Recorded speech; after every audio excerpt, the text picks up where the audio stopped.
some housekeeping before we start, okay? Does anyone have one of these on them? Please turn them on and use them throughout this morning's session. This is a goddamn digital marketing session. Something you may want to do, if we can get any Wi-Fi or reception, is download. That's Siri's great, isn't it?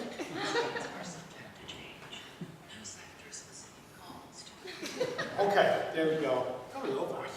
Now, there's a very cool app. There's an app called Narrow. Has anyone ever heard of Narrow? N-A-R-R-O. What Narrow does is it translates any text. So say you read blogs, it translates it into audio.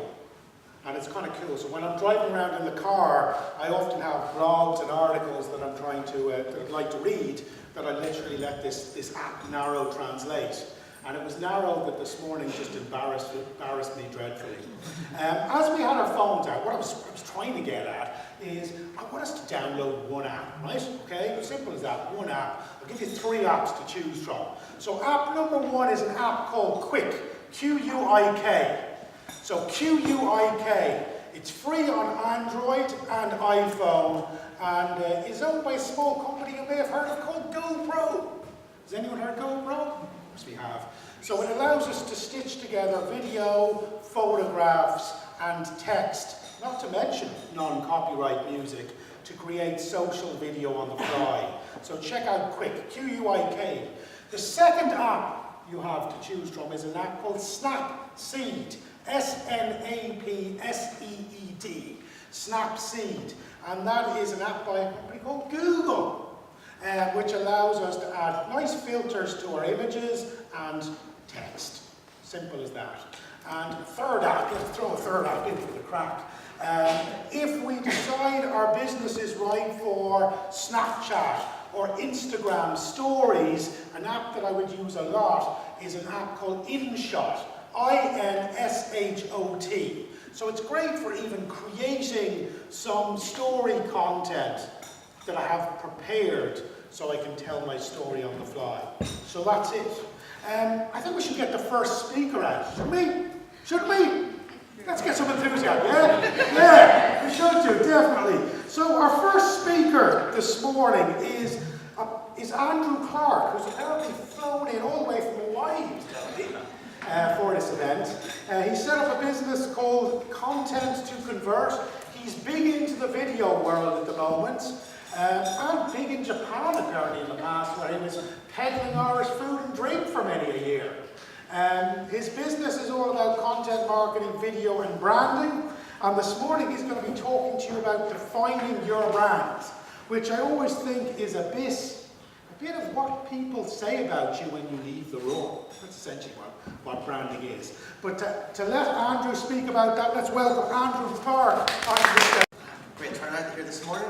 Glad to be here, but I've been told not to run over time, so I better just fly on to this presentation. So let's see. I'm going to talk about branding, but within the context of what I call the ABCD marketing framework. B being the branding part, in case you couldn't guess. But, so, we're going to look first a little bit about audience, because I think brands aren't in isolation. They're not, you have to take it within the context of your audience. Then there's we're going to touch on a bit of brand strategy, content strategy, and distribution strategy. I believe some of the speakers after me are going to talk a bit more about channels and content and distribution. So, I'll fly through those sections, but, yeah, let's see. So, I guess audience profiling. The first thing is to ask, why do we need to profile that much? Well, I guess if you break down your audience into different groups, like for example, we could take a persona template here. You're going to start understanding what information does this person actually want or need at any particular time. So rather than just producing social media posts or Facebook posts that are all about me, and my products, you're actually considering the person and maybe what are they searching for, what's their pain points, what's their motivations and whatnot. So there's a company I've worked with before has used a template like this. There's different ways you can break down your personas, but one of the companies I've worked for before, I was marketing manager for, the CEO insisted in the boardroom to have an extra chair. We actually physically had a mannequin from a clothes store, and we put a little, A, B, C, or D, or whether it's Anne, or Barry, or Kira, or David on the person's head. And when we were making decisions at a management board level, they would literally turn around and go, well, what does Anne think about this? And then, okay, well, what does Barry think about this? How does that affect Kira, or whatever it does? So you could think about the personas as different people, and they're obviously different demographics or whatever. It may be that those people have an interest in one of your product lines. So if you had different product lines, you might have persona A is interested in product line A, and B, C, D like the same. Or you could think of it, your product line A has customer A, B, C, D. Whatever way you break it down for your business makes sense. So one of the reasons that it's more and more important to break down these personas, and to maybe, if you did just have a persona A, B, C, D, maybe you need to make it a little bit more complex. Maybe you need to add a few personas into the mix. The reason being that in the traditional sense of the world, our campaigns used to be one campaign. Maybe it was a January sale, or a summer offer, or a back to school offer, and it was generally a campaign. We ran out one size fits all to everybody, local newspaper, radio, that sort of thing. With digital media now, there's the ability to hyper-target into the various different personas. So instead of spending €100 on an advertisement in radio, you could, if you could get an ad on radio for €100, but you could then break that into 10 separate, slightly varied ads, and hyper-target 10 different personas. And by doing that, I think it's essentially you're going to get more bang for your buck. You're going to get better results. So that's the reason. Another way, has anyone ever seen the sales funnel? This idea of this, the pipeline thing. The top of the funnel, they don't know who you are. The bottom of the funnel, they're your customer. Well, traditionally speaking, let's say take a Toyota garage, for example. At some point in that, between consideration and evaluation, the person would actually physically walk into your showroom, and you'd have a first point of contact with the customer. Then the salesperson could run through their spiel or whatever. That doesn't quite happen anymore, because the customer is expecting that there's points of contact from online reviews, from referrals, from social media posts. So there's a huge plurification, or what's the word I'm looking for? But there's a whole host of digital touch points, and each of those digital touch points, being a little unique, it needs a little a different bit of content at any given time in there. So let's fly on a bit here. Another way you could break down your customers is by what point in that sales funnel are they? Are they just simply a lead who are not aware of your capabilities? They need to understand what it is that you do. Are they interested in your product? Maybe they understand who you are, but they're considering it. Well, each one of these stages, I've linked each one of the. Am I going to get knocked off the stage? No. So I've broken down the 6 stages of the sales pipeline into 6 stages of the customer journey. So rather than just simply thinking about, I'm going to create this bit of content for Anne, and I'm going to create this bit of content for Barry, you might actually have it a little bit more complex and say, well, maybe it's Anne number 2, or maybe it's Barry number 5. And therefore you get really detailed into what does this person, with this psychographics, this demographics, what does he or she need at this particular time? So therefore, if you're, for example, having 30 Facebook posts in a month, rather than saying the same thing again and again and again, promote self-promotion, this sort of tired approach that people will just switch off from, you might think about, okay, let's think about all the different personas I have at different touch points in the thing, and create a little tiny bit of content that targets maybe persona C number 5. And very quickly, you're going to not have enough days in the month left over, so that'll be the opposite problem.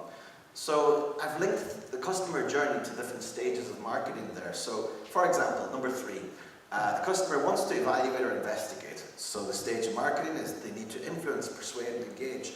And therefore there's different types of content that's going to be more effective at each stage there.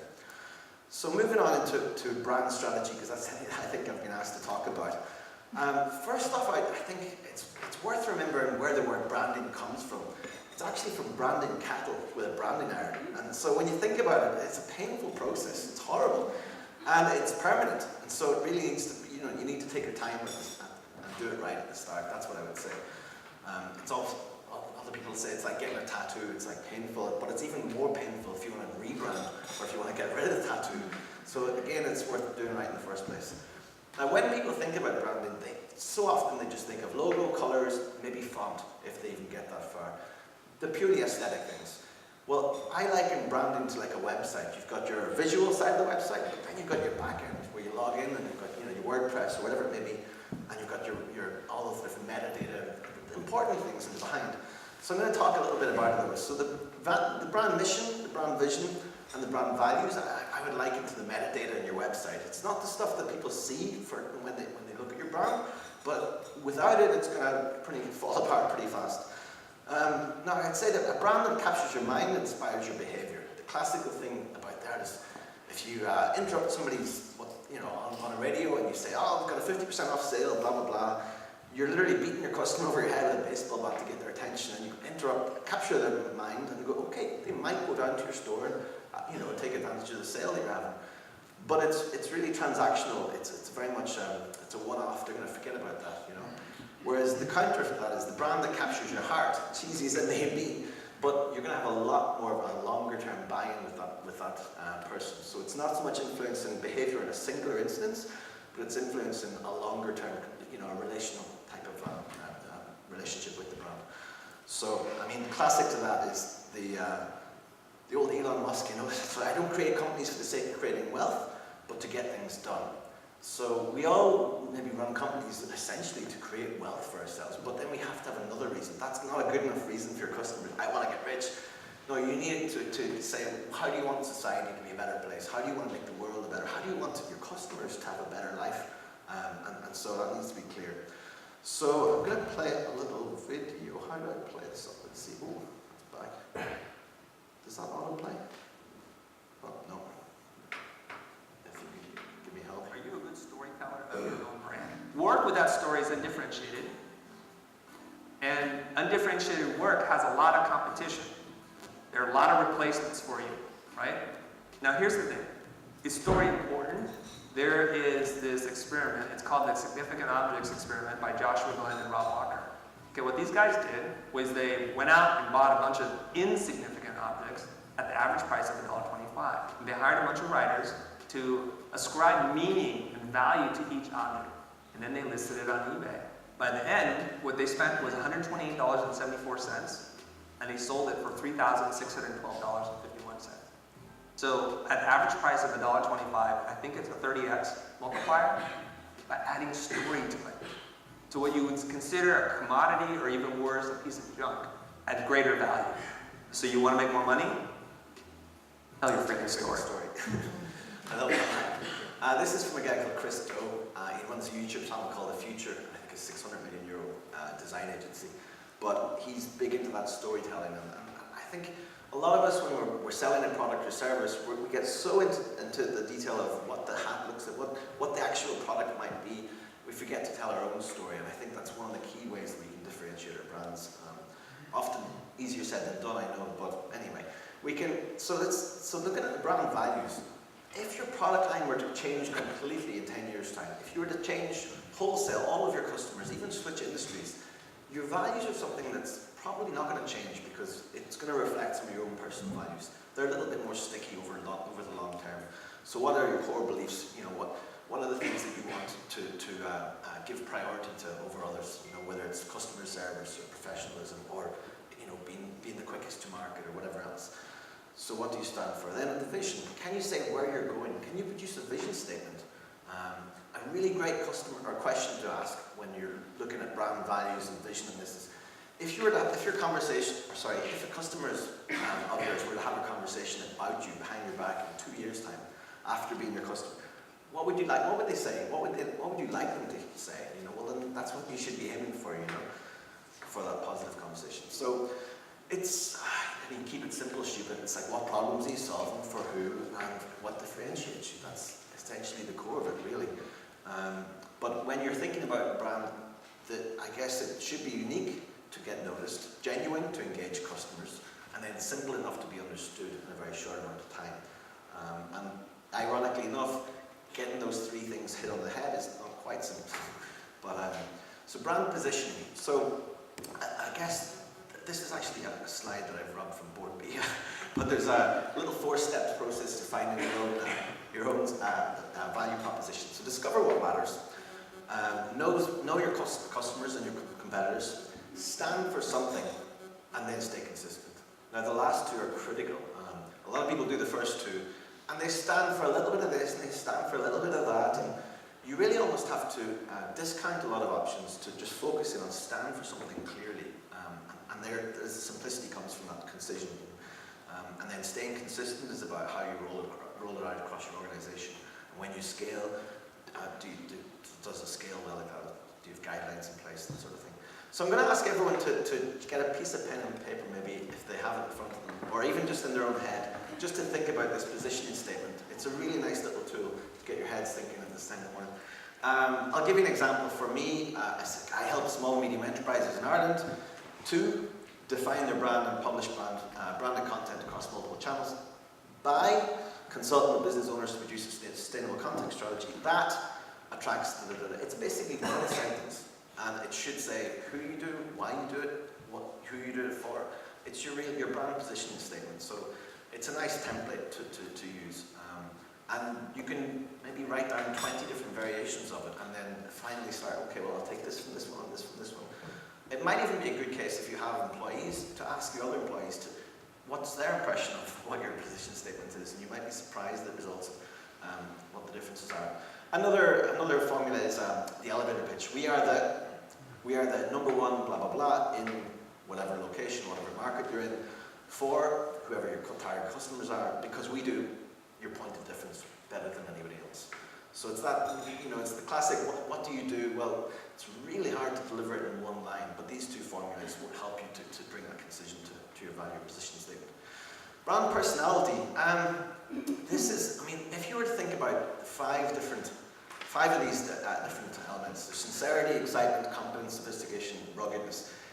If you were to pick one and associate your brand with it, which would it be? I think that's a good starting point. Because ruggedness and sophistication don't quite go together. You can't be all things, basically. You can be one thing or a couple of things, but you can't be all things to all people. So I think a good starting point is pick which one of these stick out to you most, and then work from there. And so, defining your personality, another good thing is to look at a lot of dichotomies from 0 to 100, so masculine and feminine, playful to serious, and see where is it, if you were to draw a point between on these lines, what's actually defining your brand personality, Again, when things were simple and business is mainly a transactional type of thing, your brand personality doesn't matter as much. But as we move into a more relational, where we're looking for long-term relationships with people, then you have to think about your brand as a person almost. So we have to give it a personality. You can even do some of the online personality tests that are for you, but answer thinking about your brand as if they were a person, and see, is your brand a sociopath? Is your brand, is your brand what kind of a person is your brand? So tone, voice, and language. This particularly gets important when you scale, because when you're a business owner at the start and you're doing all of the tweets and you're managing it all yourself, that's fine. But staying consistent is difficult when you scale. So therefore, what might come naturally or intuitively to you at the start, you start having to codify a set of brand guidelines as you grow and maybe take on an intern to do some of the social media posts. You need to say, well, we are friendly and warm, or we're not. We are professional, competent, or clinical, and data-driven. Or, it's when you're choosing through these things, which relates to you more. It's almost a case of, well, if we are this, then therefore we can't be that. And so deciding what you're not is almost as important to consciously say, well, we're not clinical and data-driven. So that's not our brand. So then don't let those type of posts, seep in, because you're just going to mix your brand messages. So another thing is tone. What's the tone of voice? And again, that can be mixed through the month. It can be predominantly this with a little bit of fun every now and again. But it's a good thing to consciously decide your tone. Your language. What kind of language do we use? Is it savvy? Is it complex? Is it jargon-free? Or maybe with lots of jargon to give you an air of capabilities or that. So it's going to be different for everybody. The purpose is a very, very key one. This is linked back to the vision of your company, but the purpose of each individual post should be to either to educate or inform or inspire or whatever it may be, but you need to think about that consciously. So visual style, again, I think it's after looking at the vision, brand, personality, the values, all these metadata type things, then finally you can go, okay, now we know who we are, now it's time to get our logo, our colors, our fonts, our visuals, whether it's photography, videography, that sort of thing. But really this stage should only be come to, even approached for the first time, when you've got all the others, sort of nailed out and you understand your personality there. Very briefly, going on to the content strategy then. I think that brand communication is not just a one-time thing. It used to be that you hire a branding consultant, that's it. Then you stick a logo and everything that goes out, that's it. That's all. Now it's more of an ongoing process, your brand communication. So you're planning, you're looking at your audience for each post, each whatever it may be, blog post or each advertisement. You're thinking about story, how to engage that particular, whether it's Anne at stage 3 in the buying process. Okay, let's think of the story for her. What channels are we going to distribute it through? Are they going to be paid? Are they going to be just organic only? Are you going to get referrals and that sort of thing from PR? What's your process for actually producing this sustainably? Who's going to do it in the office and that? And then conversations. I would say if there's one tip, don't post a Facebook post at 12 at night and then go to sleep, or just before bedtime posting is probably the worst thing you can do, because within 1 hour of making a post, you really need to check back in, and if somebody's left a comment, you can't leave them hanging, otherwise the momentum of the post will just die off. So the conversations is an important bit, and then measurement. One quote that I absolutely love, and I've used it so many times, but it's we need to stop interrupting what people are interested in, and we need to become what people are interested in. And whatever it may be that you're interested in, chances are your clients or your target clients are as well. So I would urge you to have good content marketing is to just be more interesting. don't hit people over the head at clubs and attention sale here. But if you actually have people come to you, that's the classic inbound marketing as opposed to outbound. There's a guy called Gary Vaynerchuk, maybe you've heard of him, Gary V. He has this idea about this content model, or content pyramid, but essentially he creates a piece of pillar content, which is like a larger piece of content, and then he chips away at that and creates little bits of micro content. So it may be that his one is that he does a daily vlog or a daily video or whatever it may be, but your pillar content, you might do 1 or 2 things a month. You might do like a this versus this, or a buying guide, or how to this, or some kind of industry guide, something about education, or whatever it may be. But once you've done one larger blog post, then that's your pillar content for the month. Then you chip off and you start creating micro content to promote the pillar content. So that's how they work together. And again, depending on the purpose, so that it might be to create awareness, to inspire a purchase, to educate, or to convince somebody. There's different content ideas there. Again, let's fly on through. So, distribution strategy. Again, other people are going to talk more about this. I'm just going to briefly talk on a few points. I think a channel plan is essential for people, really. Like, you've got your Facebook and your Twitter and your LinkedIn, but you have to basically maybe write down the different channels that are available to you. And I would say that a good way of thinking about it is thinking about your owned, your earned, and your paid channel. Now, very often the earned might be left blank, but that's why you need to actually work harder to get some people to refer your stuff, to get some publicity or some PR, somebody to link to your blog post. If you're writing blog posts and you're doing great, but nobody's linking to them and nobody's sharing them, then that's too bad. So you need to actually spend some time, maybe attention, to try and work on that earned element of it as well. Just one more video there, if you could play.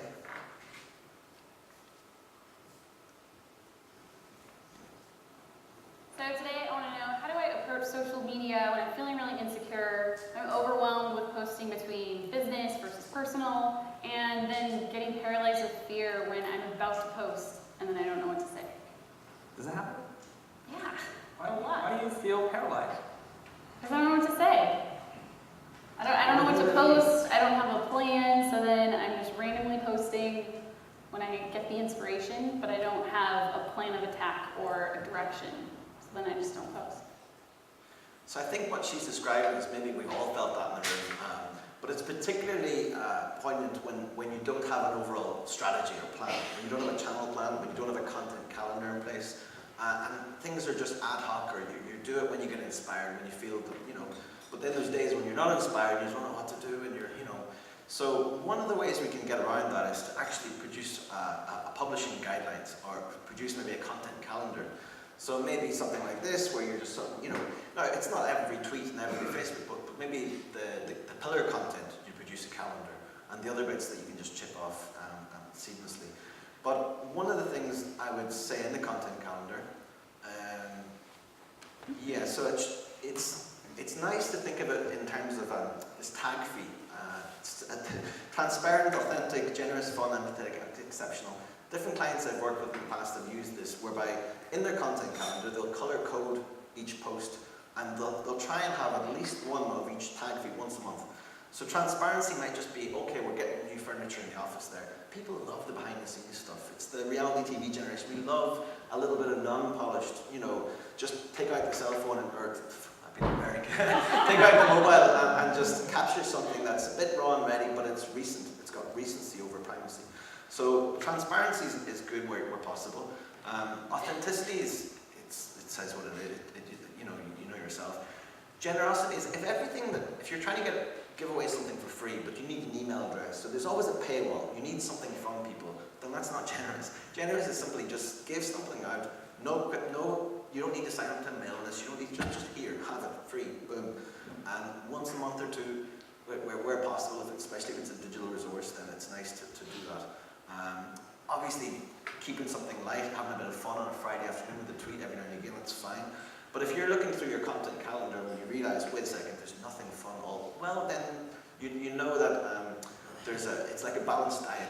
You need a bit of your proteins, a bit of this, a bit of that. Well, same with your content calendar. It needs to be a balance. And so the empathetic, of course, is relating back to your customers. So if you've looked at, say, Persona C at stage 4 in the process, and you give something to exactly help that person at that stage, that's showing that you're empathetic to what she's feeling, you're experiencing at that stage. So that'll help. And then the exceptional is really easy because it's the art of the humble brag. I'll give you an example. A client I worked with, he's a personal trainer, and he waited for about 2 hours or 3 hours at the marathon finishing line to get a selfie with one of his clients. And it was like he's holding it up as this exceptional achievement. And basically, if you celebrate your customers' successes, it's a humble brag of way, well, who helped them to become successful. So the exceptional is always celebrate exceptional people in your industry, thought leaders, influencers, and your customers. I'm not sure how we're doing for time there, are we, Grace? We're doing okay. So just like a quick recap, I would say, you've got your audience profiling, you've got your brand strategy, of course, you've got content strategy, and then your distribution. So I call it an ABCD model, but I mean, it's not rocket science. A lot of this is just common sense when it comes to it. But if there was one or two takeaways, I would say it's definitely a content calendar. There are lots of templates from content calendars you can download, but essentially I find if you just make your own in Excel, whatever, if you make your own, you're going to be a little bit more emotionally attached to it, maybe because you've thought about what column to write where. And certainly as you scale and you start growing a bigger team, it's going to really help out for So yeah, do you have any questions or anybody? Yeah. What's the most common mistake you see small areas of the make? I would say, good question. I would say it's talking about themselves. Every Facebook post is about me. Everything is about, So within the publishing guidelines, there is a choice to say, I'm going to publish original content, you're going to publish curated content, or a mix of that. So I think that if you're thinking about making 30 social media posts a month, to create 30 original posts might be too time consuming, too resource heavy. What you could do is you could mix it in, have one post about yourself. You're probably looking at this, these type of posts anyway on Facebook. So maybe just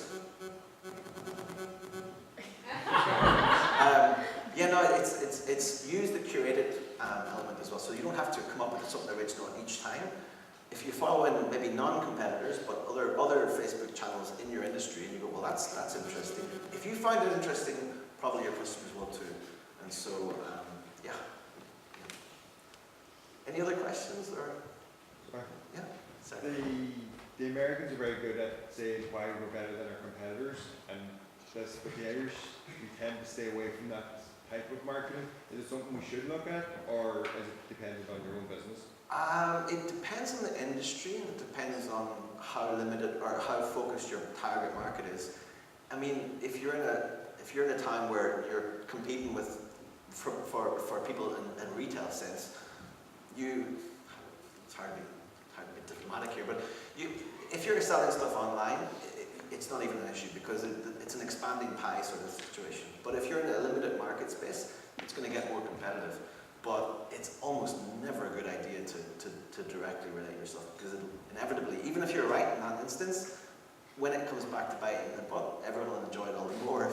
So yeah, I'd be careful about competitive positioning. Yeah, rather, I mean, to avoid that situation entirely is look at what your competitors are doing, how they're selling themselves, and then go back to the drawing board and think of how you can position yourself as that wee bit different. You know, how can you differentiate yourself from your competitors rather than say head to head? And it may just be that you're going for a different demographic. You're selling the exact same thing in the same market, but you're just targeting a different age group or different, you know, that sort of thing. So, yeah. Do you have any suggestions in terms of managing all of your social media together? Good point too. I think I forgot to mention that, but what I would generally do, like I have a client called Unique Japan Tours, for example. For about half a day once a month, I write all our Facebook posts, I write all our social media posts, just schedule them out on an app called Buffer.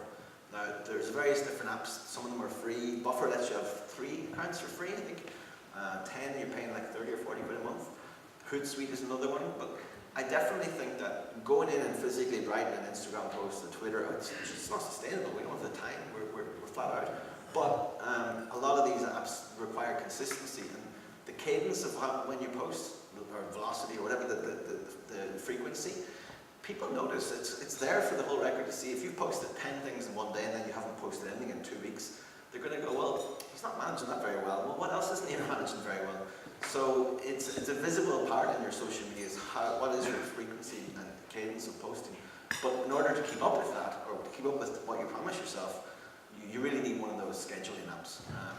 Now, they don't tend to allow you to schedule Instagram ahead of time, so it'll just send you a reminder. But I write the Instagram posts, I'll put the keywords in, all of that, edit it, get it ready to go, and then Buffer gives me a reminder. It says, you're ready to post. All you have to do is open app, send.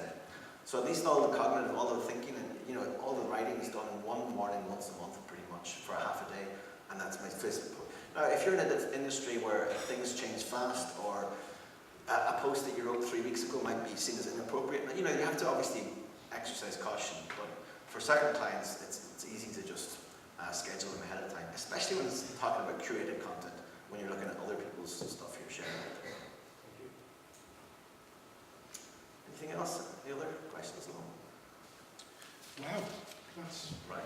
mind blown, head fried. All right, thanks. Huge thank you, Andrew. It was 300 million people worldwide consuming Instagram stories last June. It's now over 500 million. So there's a massive movement towards storytelling. So your presentation really resonated. Now, the last time I was in Donegal, and Donegal people can be quite blunt, right? I was giving a talk, social media strategist, and they said to me, we deal with a lady called Marie Shields. Marie Shields, Moss Marketing. She's the best social media girl in Donegal, And it's weird. The last 3 times I've been in Donegal, her name has been mentioned as an exceptional social media marketeer and PR lady. And she's helped clients get exposure in the likes of BBC, Ireland AM, living the dream there, Sunday Business Post, The Guardian and Vogue. So this lady's quite special. So I want to welcome the fantastic Marie Shields of Moss Marketing to the stage, who's going to be talking about growing your brand over digital channels. Thank you. Well, that was a lovely introduction. I hope now I can live up to it. For anybody who doesn't know me, I live and breathe digital marketing and consumer PR, so I'm an absolute nerd for it. I've done all the trial and error, so if there are any specific questions that you have, you can save them and I'll try and answer if there's time at the end or catch me at the break. And then the following speaker will develop on a lot of the more analytical and strategic side of the social media marketing world as well. So what I would do is that I would take the brands that I work with, and they're all fantastic. A lot of them are Donegal based and exporting internationally. I would take their branding and their story, develop it, use the social media channels at our disposal to reach the right audiences for them. So that's a bit about me. And for anybody who does know me in the room, if you can just clap and laugh when we practice, it'd be great. So social media introduces your brand to a relevant audience and creates a space for them to connect. So relevant audience is the important thing as well. So it's not mass distribution, it's not firing money on posts and hoping for the best. It is just really thinking about what Andrew had spoken of, knowing who that audience is, having a bit of a profile of who they are, and in every post that you write and automate and even put money behind, you're speaking to those people. And what I think, the things that succeed for brands that I work with at least, is being informal but professional. So having a bit of warmth and remembering that you're not a robot, because they will take over soon. So for now, be conversational and use kind of a warm tone, but not too over-friendly as well. You have to be professional. But just remember that the social media platforms, you don't need them. They don't overwhelm us or stress us out. We create our story and our content and our products and our services first, and then we use them to our advantage, and we don't let them dictate or stress us out. They're all really nice and, it's easy for me to say, simple enough to use, but it's just working smart with them. So I suppose, where do we share them? How do we tell the stories? The reason that I have the pub scene up there is that if anybody here has worked or currently works in hospitality, I think that a job in hospitality is a really, really good framework for actually managing social media or managing a brand as well. So years ago when I worked in my dad's pub, it was a brilliant place for me to figure out about storytelling, about building a community around your service and your place, because really every pub serves drink, so why should they come to our pub? Some of the main reasons: people buy from people. So, if the people working in the pub have good personalities and deliver good customer service, that's a strong selling point. Same thing with social media. You've got to entertain and delight and meet the expectations of your customer as well. Same with content on social media. So for example, if we know who our minimum viable customer base is in the pub, we have to create things and offer things that appeal to them. So for example, if the way that we measure the effectiveness is quite easy in that sense. It's the till, and if there's money in it at the end. So it's the same with your analytics and your own, I suppose, bank account. But things like I would have wanted rock bands in the pub, some classic rock on a Saturday night. But then we would notice that doesn't seem to be working. How do we notice that? Well, we're measuring the take on one Saturday as opposed to the other. Another way is that we can ask the customer base, very directly, what kind of music do you want? Unfortunately, it was mostly country that they wanted, so then you give them the content that they want, not the content that I want to give them through measurement. And on social media, you can measure that as well. When you post something, you can check your insights. Is that getting a lot of engagement? Do people seem to like it or share it or repost it? And if they do, okay, let's do more of the same. And also, that's another thing about asking the customers, asking the men at the bar, like, what band do you like, or who do you think we should book?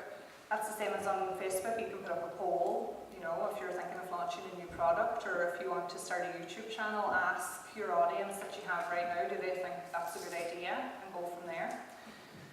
So I could talk about the pub parallels to social media management all day, but it's just, I suppose, to demonstrate that all of you are doing a great job with your brand, and a lot of what you're doing already can really just be grown over digital channels because the principles are all the same. So it's accessible to us, and we shouldn't worry about the platforms and what to post where and all of that. You'll get that as you go, but just start posting, but be aware of your audience throughout. So the first steps, I suppose, with Andrew has talked in depth about the audience and the profiling and that, that end of it, we do have to be aware of them. I'll contradict myself here because I used to say, oh, you should be thinking about who uses which social media platform, but that's kind of going out the window. I mean, maybe with Snapchat, that still has a younger demographic. But pretty much all of the other channels, age-wise, gender-wise, it's a mix, and the behaviours are changing. So I would say, try and put good content on whichever channel you're using, rather than trying to think, oh, do my audience not use Instagram? I hear that an awful lot of people say to me, well, Instagram's for the young ones, we don't really want to bother with Instagram. It's absolutely not, it's where you should be. And the other thing is that audiences now are getting very sick of the timeline as it goes like this. So they're starting to watch like this on the horizontal. And that's why the Facebook stories and Instagram stories are a very powerful thing to start using, because people are really fed up of all the spam on their news feed, and they're starting to migrate onto the stories, which are actually quite nice and user-friendly. Time is the other thing. So I'll move on from this one. I think Sandra's covered a lot of it off, but I think a content plan is very good. But it's also, a content plan is great to have, so have your themes of what you want to post each week, and it'll keep you on track with everything. And then also post in the moment if you are feeling particularly inspired. Sometimes the content comes across really well when you just write that caption in the moment. But have a mix of the two, because otherwise you do get a bit of an artistic block of thinking, I don't have a clue what to post. But if you say to yourself, I know everybody's managing so many things, you're your accountant, you're your logistics person, you're manufacturing the product, but do just say, for at least 3 hours every week I'm going to sit and I'm going to focus on my social media, because it's such a great place for you to bring in extra revenue. And then resource really, a lot of us can say we don't have the resource to have amazing social media, but we do, because all we really need is ourselves and our smartphone in order to get started. And you can film video on your smartphone, you can share photographs, it's all there. So we do have the resource, we can't use that as an excuse. This is a quote now from Hootsuite that I like, about, we have to use creativity and savvy targeting. So when we do decide to get to the point where we're putting money behind our social media posts, be savvy about that targeting as well, and I'll get into it a little bit later, or maybe just now, but Facebook are very good at prompting us to spend money with these weird arbitrary figures where they'll say, that post is performing particularly well, would you like to spend €17 to reach 40,000 people? Why? Maybe you don't need 40,000 people, you might need just one customer. So at Facebook, it's kind of like if someone put a blindfold on you and asked you to shoot a dart and you hope that it lands somewhere. That's what Facebook kind of do if you let them dictate your behaviour. So figure out how much you want to spend on social media and don't deviate. Don't start boosting posts at random. Just be quite focused on what you want to post and go back to content first.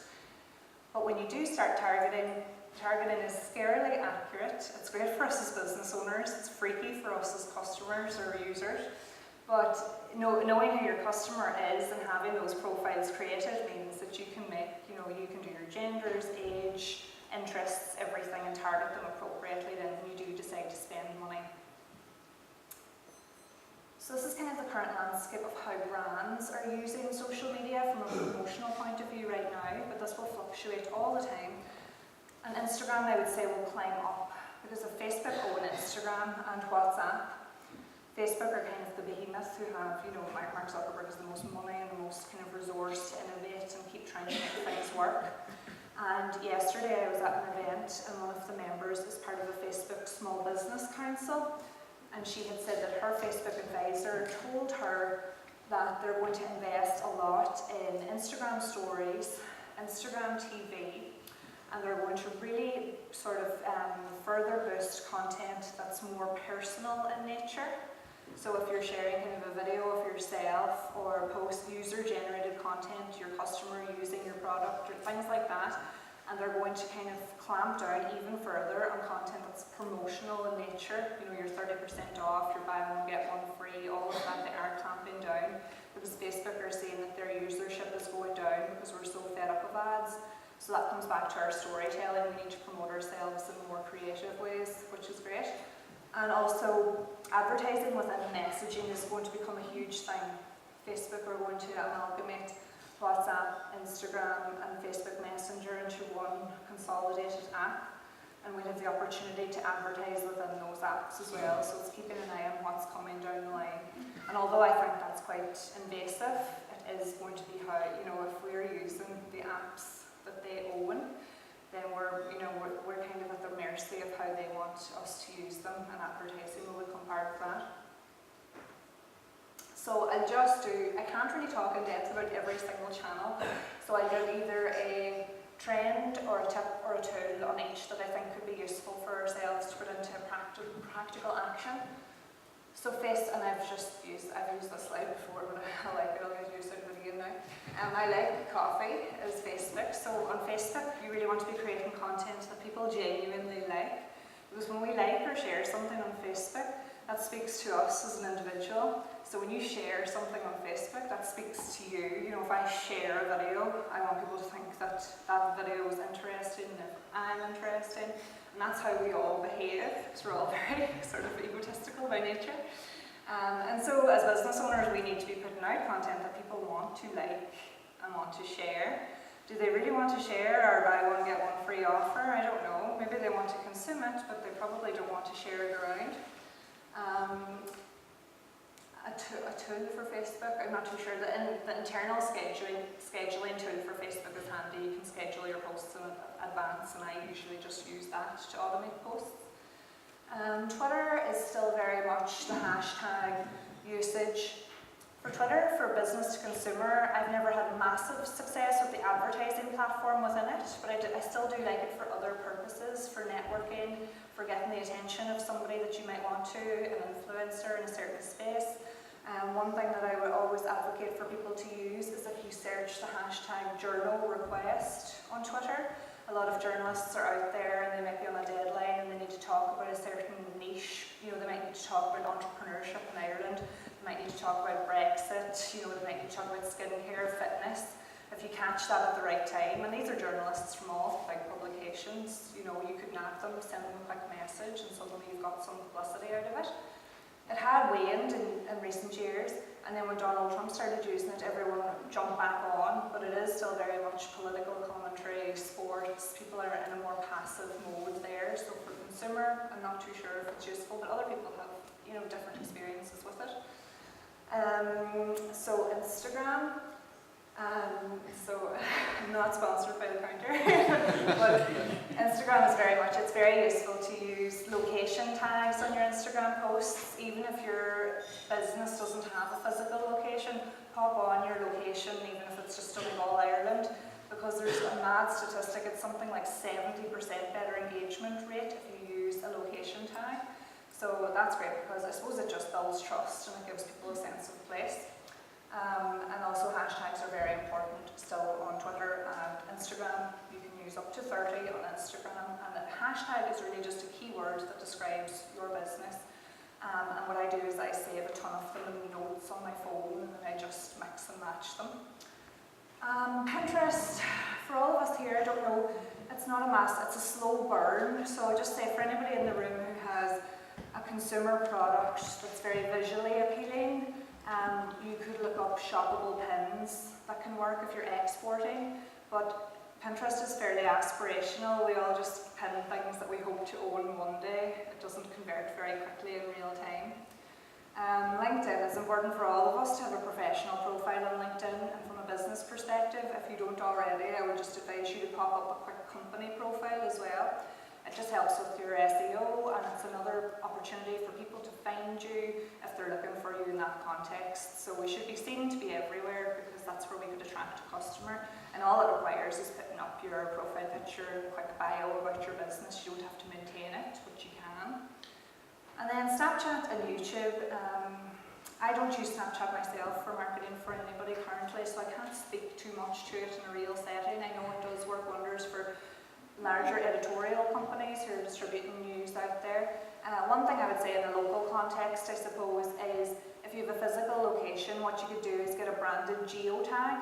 So if you were, in Rock Hill and they had their own sort of filter that you could use, so if you're taking selfies or pictures at the event, there's some branding on there, that's one thing. You can buy one for an annual fee. Or if you're running an event, you can buy one for 1 or 2 days as well. And they're quite good for just an extra hit of branding. YouTube, I would say anybody who is starting to vlog or use video, pop them onto YouTube as well because it's great for Google search. So when you put them on there, you can download the subtitles and re-upload them to other channels because subtitles are so important. But also the subtitles and the description feed into search engine optimization too. So again, it's just another place to be found if someone Googles you. So if you're going to the bother of making videos, just fire them up onto YouTube as well. It doesn't take too much longer. So marketing is no longer about the stuff that you make, but it's about the stories you tell. I firmly believe that. The storytelling aspect is so important, and in Donegal we're so humble and awkward about sharing our own story, but it is what resonates and evokes an emotional response in people. And you know yourself, like you want to support someone if you think, oh, their sound, like, yeah, I'm going to buy that, that's so true. But we can be awkward. Even when I set up my own mass marketing social media pages, I wouldn't post on Facebook for months because I just thought, oh God, like my neighbours will think I'm so up myself. I'm sure they're not going to employ my services, so why should I really care? And we all have to think again, come back to our profile, who are we speaking to and who's going to purchase something from us, and never mind about what other people think. They're probably not creating content anyway. I won't go through all these, it'll take me too long, but you're going to get them afterward anyway. It's just some predictions and stats. Facebook, while it isn't dead, I prefer Instagram now completely, personally and professionally. But they still are going to improve on it all the time, and they're going to try and make it work. And we all still log on to it every single day, even though we mightn't spend as much time on it actively. Or as in, the time spent is going down, but the active usership is growing all the time.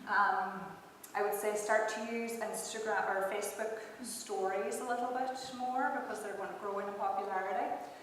And if you're going to start spending money on Facebook, be very conservative about the ad spend to begin with, and then test to see if it's working. Please don't boost posts or go by those notifications that you get on Facebook to spend on particular posts.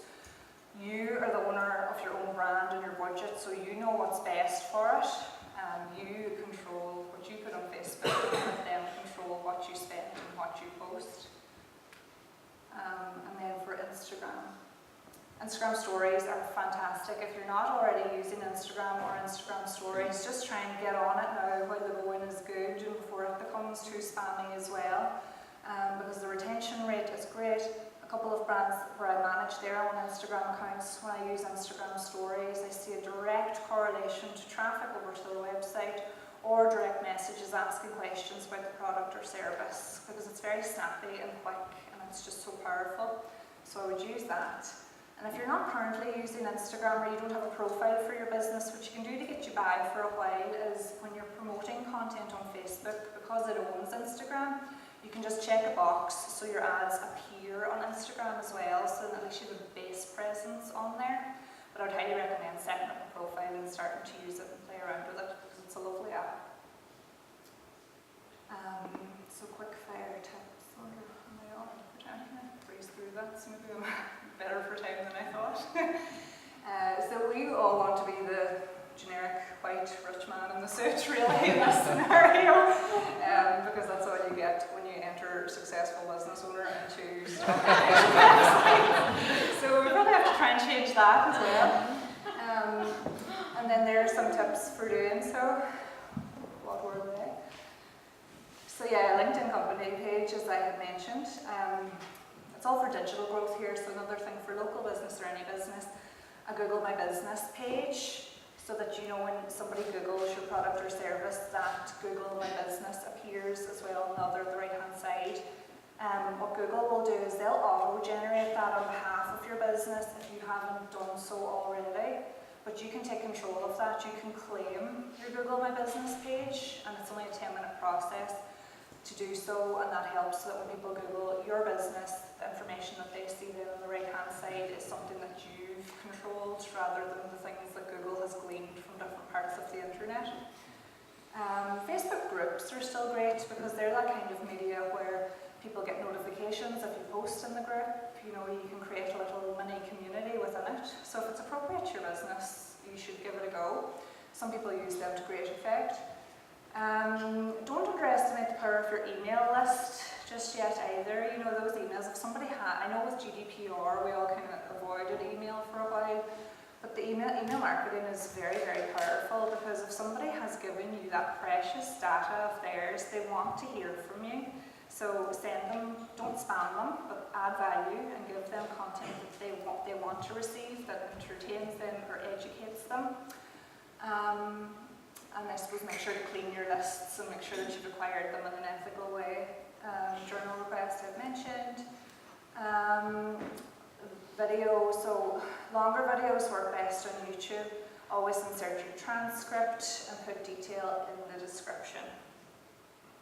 So video. I want to talk about video because video is a piece of content that can be used across all of these digital channels, and it always performs best for me. I know it's quite hard to create it, but we can all try it with our phone at least. We can get smartphone video training from Poker Productions if we want to give it a go ourselves. We know how to do it. And if you have enough money to do so, I would highly recommend commissioning a series of videos for your business as well. These are just some stats from late last year about the retention of brand video and the power of it. You know, we all have such short attention spans now that if we see a video, we're more inclined to maybe watch that video than we'd save the blog post for later, but the video is that instant hit. When you do create a video, make sure that your branding is at the beginning and the end of the video, and actually have your call to action for the beginning and the end of the video as well, just in case you lose anybody a few seconds in.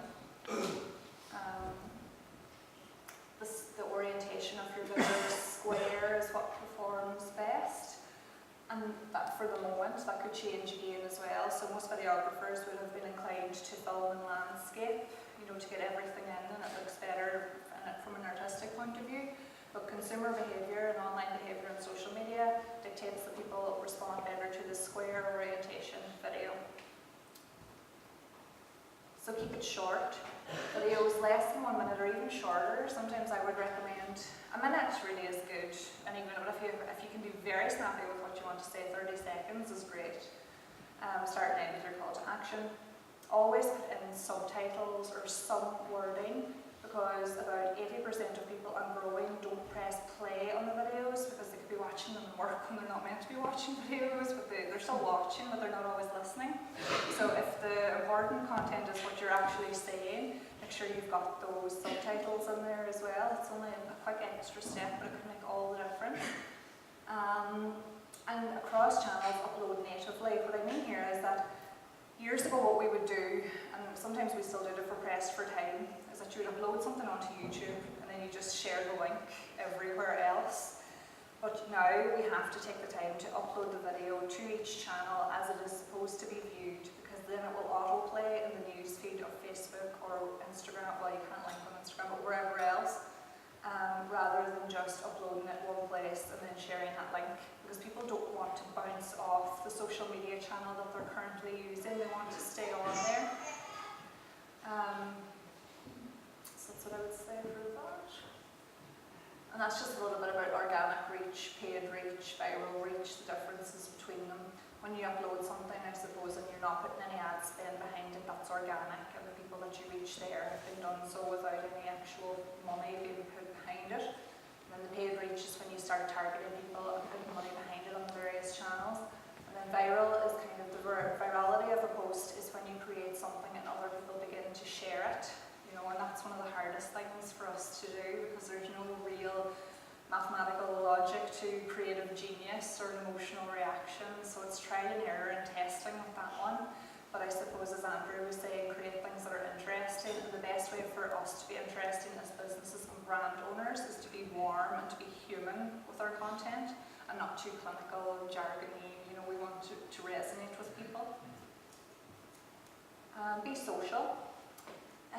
Never underestimate the power of answering comments, answering mails.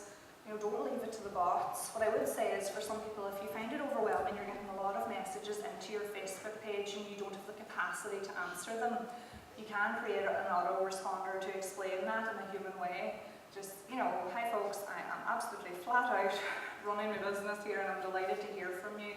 If you want to give me a buzz on this number or email me here, I'll get back to you within 1 working day. You can do things like that.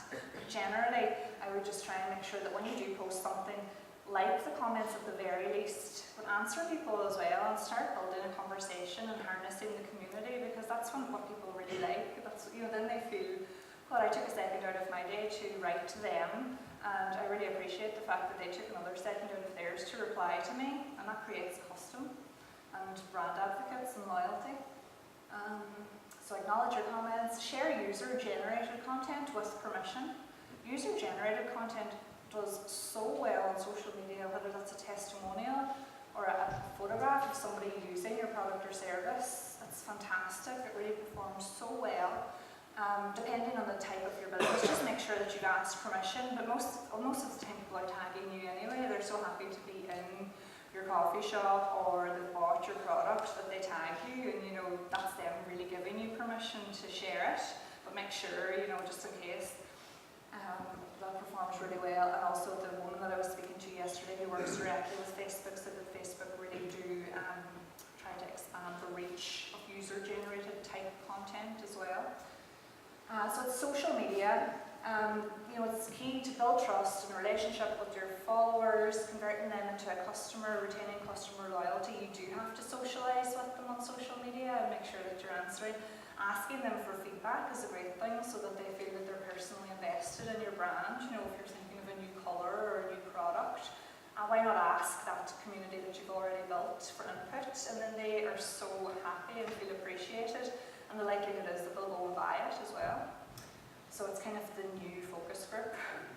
And then always remember that you're dealing with a person, so that just comes back to storytelling, being sort of informal but professional, warmth, not using too much jargon, remembering that you know your brand better than anybody else. Break it down into nice, simple terminology and let that resonate with the people on the other side of the phone who are reading it or watching it.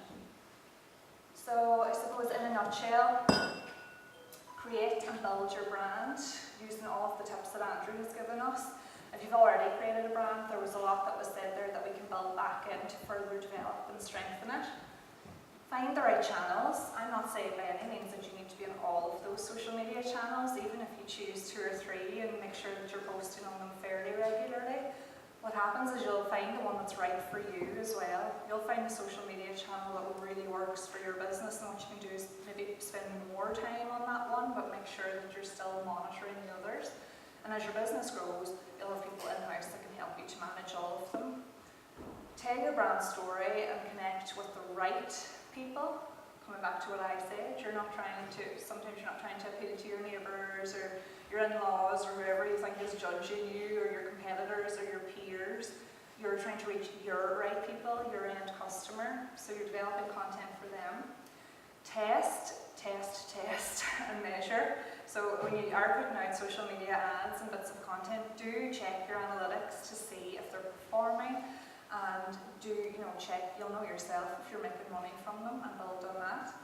Against your return on investment. Return on investment, that is your time and your money. So if you are posting somewhere, and like a lot of people would say to me, oh, I've spent €300 on Facebook last month and I got nothing out of it, so I'm never spending money on Facebook again. You often say, well, what was the end goal with it? Were you trying to get more awareness on the product, or I don't know. They don't actually know why they spent money, so it comes back to controlling your own narrative and your own budget. And then testing. So go back to that ad. Maybe it wasn't the fault of Facebook, maybe the copy in the ad was very full of jargon and wasn't speaking to people in a warm tone. Maybe the image wasn't particularly well suited to the platform where you advertised on. So assess what you've done. Take a little bit of time to dissect it as well. I know it's boring, but it's how we grow and improve. Another Gary V, we're all Gary V disciples anyway. I love it. Well, he can be be hard to listen to, but I prefer to read his content. He shouts at you and he curses non-stop. But brand storytelling on social media is not about mass distribution or pushing ads. That's just not what it's about. It's what we were conditioned to believe it was about. It's about bringing value. So are we bringing value through our social media channels? If we bring so much value to people through social media, by the time we ask them to purchase something, they think it would be rude not to. So that's our aim with it. Thanks very much for listening to me.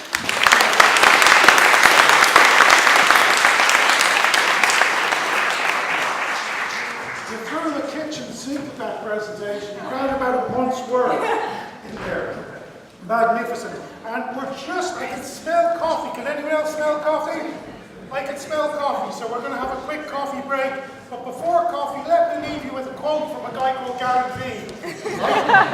What the hell, let's do it. One of my favourite quotes from Gary Vee. Jamie, hopefully you have some good quotes from Gary Vee in your talk. Brilliant. Social media is word of mouth on steroids. That's my word, right? So there you go. So on that note, we're going to take a 15-minute coffee break. When we come back, we have the fantastic Jamie White on the stage. For me, I started trying to make money through social media before Facebook, when Bebo started. That's 12, 13 years ago. So I got into it. I built an agency off the back of people seeing what I was doing myself. I started off in club nights. I actually used to work in Voodoo around the corner with Jason Black, promoting their tacky student nights, but making huge money through social media.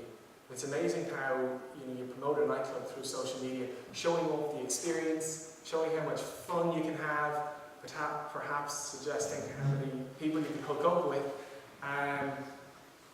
but attracting people through social media and then charging them 10 quid on the door and making a profit that way. Amazing that 13 years ago there wasn't a thing, social media marketing, that kind of phrase didn't exist. Actually, it was called social networking at that time. But that was my first start. And so my approach with social media, I never really kind of enjoyed social media. I always looked at it and went, oh, this is fantastic, cha-ching. And I would encourage yourselves as business owners to look at social media as something that you use. Of course, you enjoy your usage of it, but don't let it use you. And so I would really encourage you to set time constraints and be very, very efficient with your usage. If you're all in business, time is money, and these platforms are engineered to suck up your time. So a huge tip is actually telling people to spend less time on it. You'll make money elsewhere, but when you're using it, you want to make sure you're getting the highest return from it. Actually, because we were marketing a lot of clubs to students, I set up a student marketing company. It was called the Student Network. Funny enough, all our work moved on to social media. We used to do events, we used to do branding pieces, we used to do all sorts of different marketing. But what we found is that we couldn't deliver a higher return on investment through any other marketing medium for our clients over and above social media. Social media just on every trial trumped the results we could get for our clients.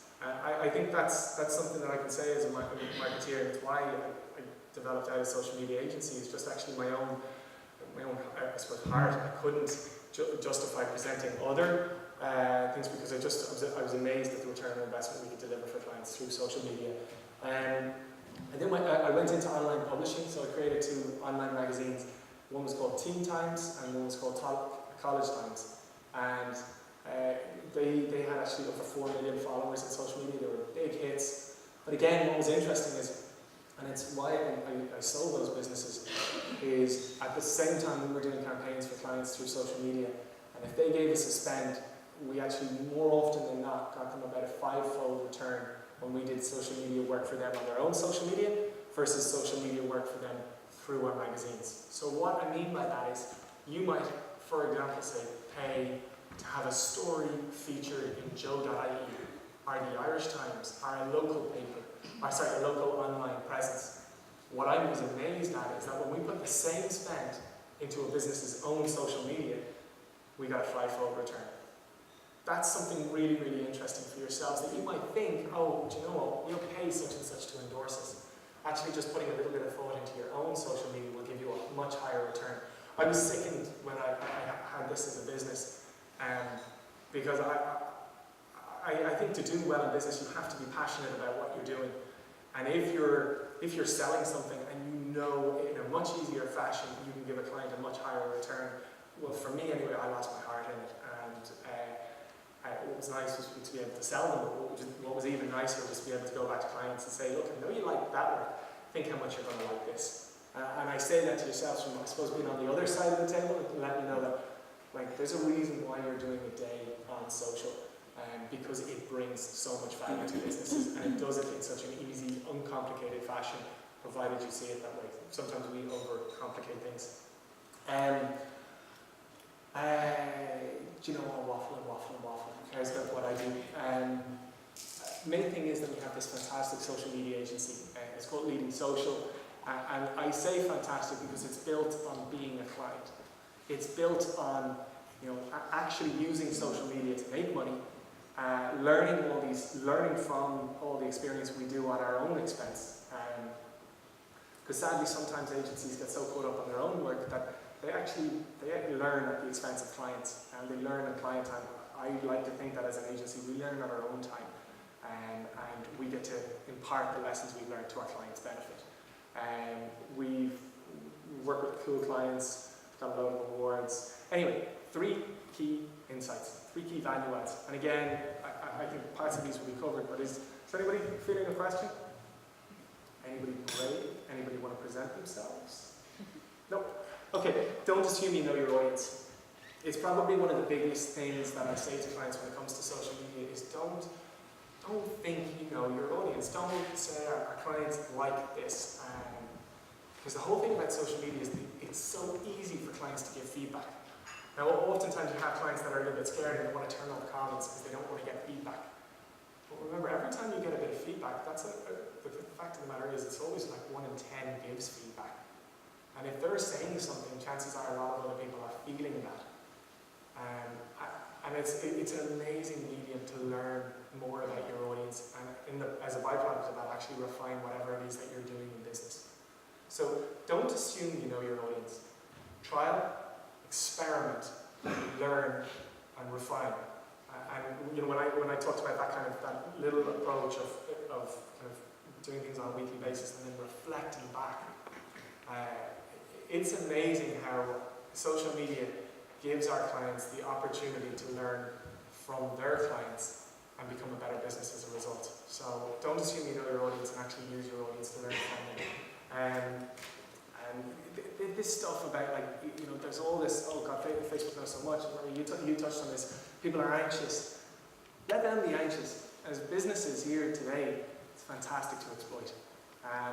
And not to exploit in a negative fashion, but actually, like Andrew, you talked about this, social media now, because it knows so much about your target market, it allows you to really personalize. Has anybody seen the movie Minority Report? There's a great scene in it where John Anderson, Tom Cruise, I'm a massive Tom Cruise fan, I'm not afraid to say it. But he's walking by and there's a Guinness sign and it says, "Hey, John Anderton, do you want another Guinness?" I'm like, that's dead. John Anderton obviously likes Guinness, has a track record of buying Guinness, and that audience talks to him. And that's, like, I've been saying this for 5-6 years, myself and Greg are only saying that we rehash a lot of this stuff, but social media gives the opportunity to talk to your audience in a really personal fashion, and the more personal you get, the higher the return on investment you get. When you do these blanket campaigns that were the thing previously, nobody likes just getting the standard, "Hey everybody." If anybody here does email marketing, you'll know that if you say "hi all," it will dramatically impact your results versus "hi name."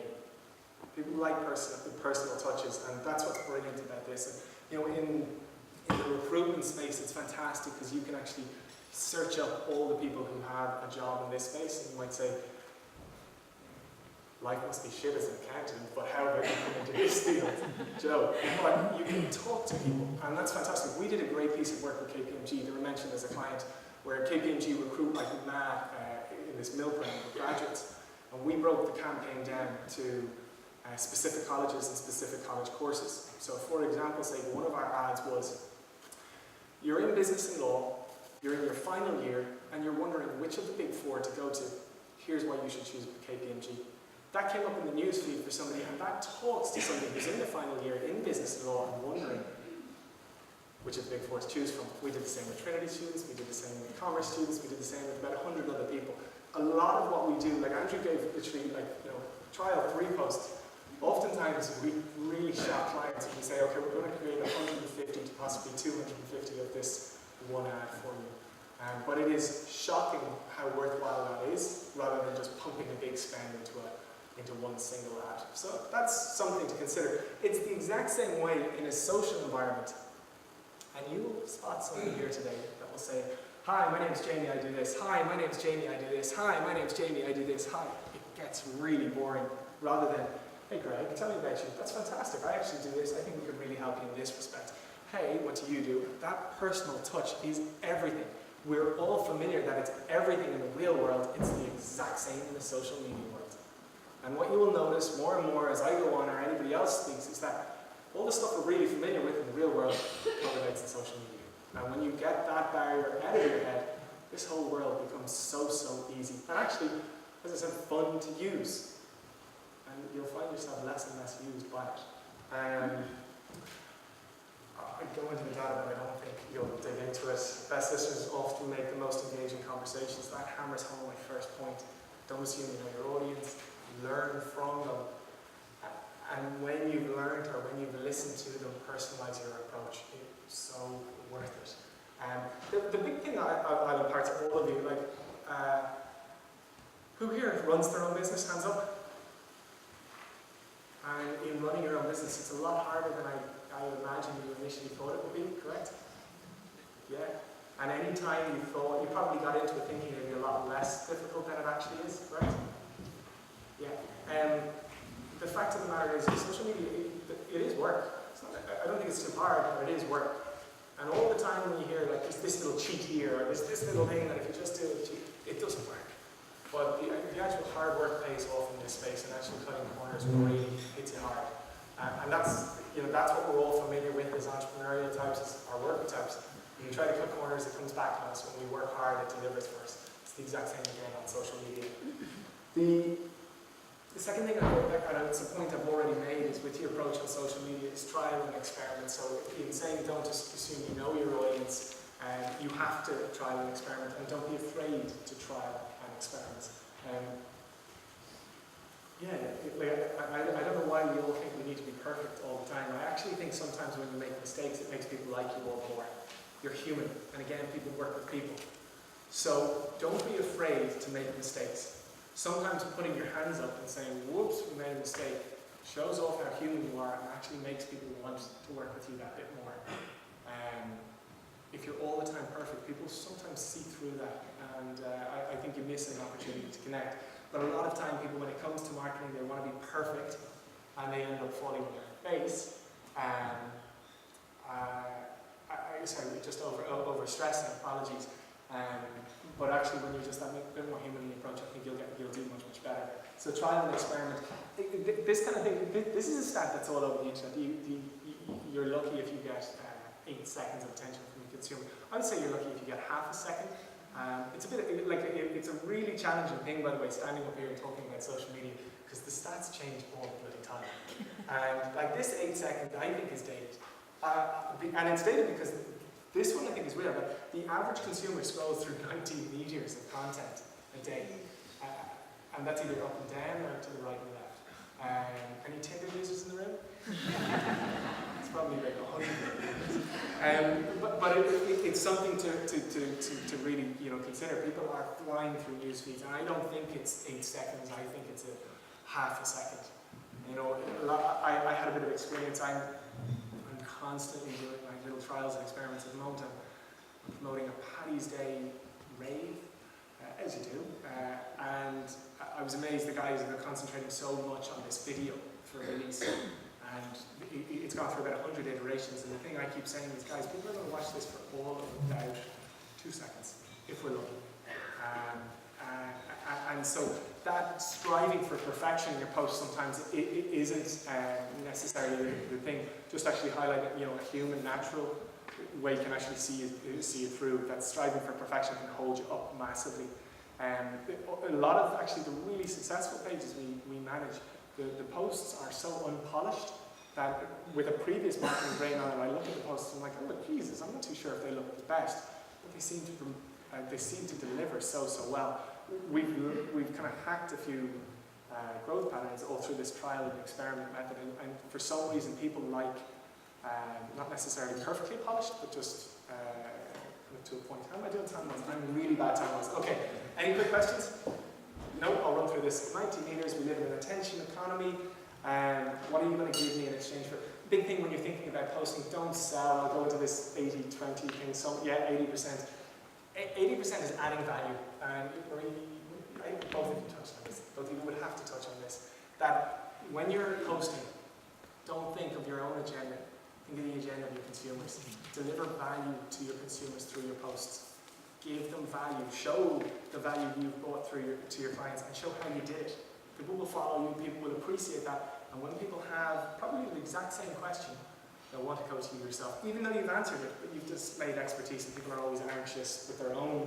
They want to go to somebody else. So don't be afraid to show off your value. You'll create a really, really good connection in that space. But limit the posts where you're trying to sell. Give value, give value, give value, give value, give value, and suggest how you can work with people. Don't tell people to work with you or anything like that, because you know yourself, when you're sitting around that table with your mates, and if you're trying to sell to your mates, they will very quickly ask you to go to the bathroom and run off. Whereas if you're sitting there and you're subtly telling what you did and how you worked with people and the value you gave and the money you saved, without selling, you sell. But when you sell, you don't sell. Does that make sense? Complicated? Okay, good. Don't just serve an impression, make an impression. So when you're posting, make an impression. And you make an impression through giving huge value, or demonstrating the value you bring to others. And don't try and do it all. This is my last point, and then I'm so out of here. But one of the funniest things of running an agency is a client will come into me and say, hey, I want to do social media. And we'll go, that's great. And they'll say, so put me on Facebook, Instagram, LinkedIn, Twitter, Snapchat, the works. And we'll look at them and go, Jesus Christ, okay, cool, that'll be $100 grand a month. The thing you need to be conscious of is your resources, your time. And the same way I talked about, before you jump into social media, look at where you're going to get a solid return on investment.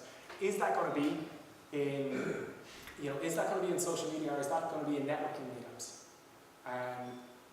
It might well be in another place. But then again, if it's on social media, are you going to get that return on investment on Facebook? Or is it Instagram? And you both touched on the varying spaces for businesses, depending on what they do, what platforms to be on. Recruitment, very obviously LinkedIn. Food, beautiful food, cakes, get them onto Instagram. Different platforms work for different businesses. And so don't try and do it all. Know your resources, know what you can do, and focus in on wherever you're going to get the highest return on investment. And if you don't know, trial and experiment. Trial 3-4 weeks in one space, 3-4 weeks in another space, 3-4 weeks in another space, measure the return, and double down wherever you're getting the highest return. But don't try and spread yourself too thin. If your marketing starts distracting from your very business, very soon you won't have a business. Your marketing's there to complement your business. Don't let it distract. Focus on that. Do you know, I'm completely done on all those points. I think you get the value. Is there any last questions? Okay, I'm here. I think I'm doing mentoring for a little while.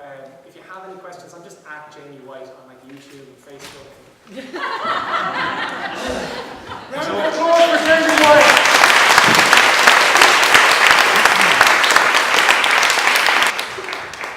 Okay, great stuff. So guys, you're very, very welcome. Jamie's gone off with a clicker, which is great. I had the presentation, but that's all right.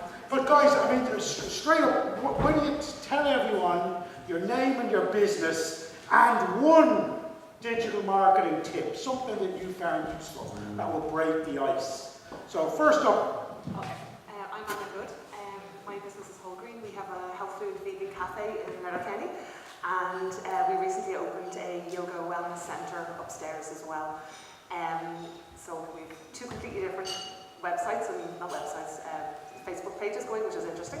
My one tip would probably be, I was touched on authenticity, and we pride ourselves in having real food, no packets, and we make everything from scratch, and we try and stand beside that. So I suppose on Facebook we try to be authentic as well with people.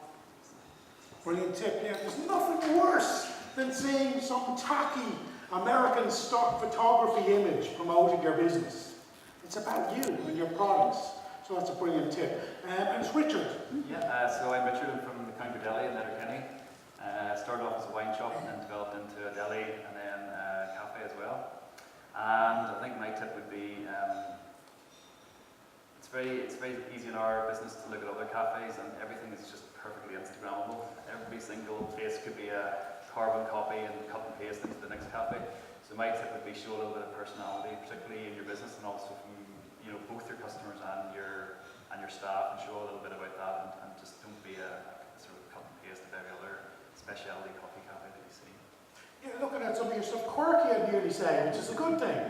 So you made me smile when I was looking at your social media posts, so showing that. And then last but certainly not least, he'll give us a fitness exercise class a little bit later. We have Emmett. Emmett, tell us about your business. I'm Emmett Rush. I have Rush Fitness here in Letterkenny. It's a gym down in the Leo Business Park itself. And also, hopefully, by the end of next month, I'll have my online training platform, HappyFit, which will be launching. Social media-wise, if you know your business, you know the questions that you get all the time, and that's the questions that really do your head in, because it's the same ones that you get over and over and over again. That's what people want answered on social media. The biggest mistake that people make on social media is trying to sound as if they're the smartest person in the room, and they're giving out information to people to try and impress their peers and other people. Your customers don't want that. Your customers want the simplest questions answered, and the better you can do that to them in this plain language, the more engagement you'll get back from them. So that's a massive tip. Even the accountant there, so you got nodding the head there. At the end of the day, our content strategy, answer the questions that people ask us. That's your best social content. One massive thing I think when it comes to social media, I always think there's about 4 things to make it work for your business. The first thing first is, do the right people know we exist? That's the first thing. And do they know that we're hanging out online? The second piece, though, is just because I know you exist doesn't mean that I like you. Oh no. So how do you develop likability through social media? How do you get your audience to like you, to want to come and do business with you? I suppose we're very, very local, so the simple fact is I would know 90% of my customers by their first name. Only the people who come in literally to buy the odd cup of coffee here and there that I don't see very often, I wouldn't know them personally. So I make a point on Facebook, particularly Facebook, but whenever anyone comments, even just like if we stuck up a post that said looks nice or a job well done, I'll make a point of replying to them. We had a great post last year where we won something, and I think I ended up having to reply to about 90 people. Now it did take a lot of time, but at the end of the day, as I said earlier, they did make the effort to literally say something to me, so I felt that I had to reply to them, and I think it just builds a nice community spirit that way. Wonderful tip, right? That's what we forget. We think social media is about a broadcasting platform. It's not, it's about engagement. And it's taking that time to leave the personal note that makes all the difference and turns people to, and possibly people that have never even been into your business to want to come and do business with you. And I always think the on and the offline piece works together. Like, your best audience is your offline audience. So how do you bring them online and actually get their friends and connections to engage with you? So very often you find that some businesses have built a completely different audience online from the one that actually purchased their products and services offline. So that's a great way to do that. And not to be pressure there, but we've got loads of screen grabs of the counter deli up here when we're talking about likability and personality. So you can see great variety in your posts. So we call it the sun hadn't come out.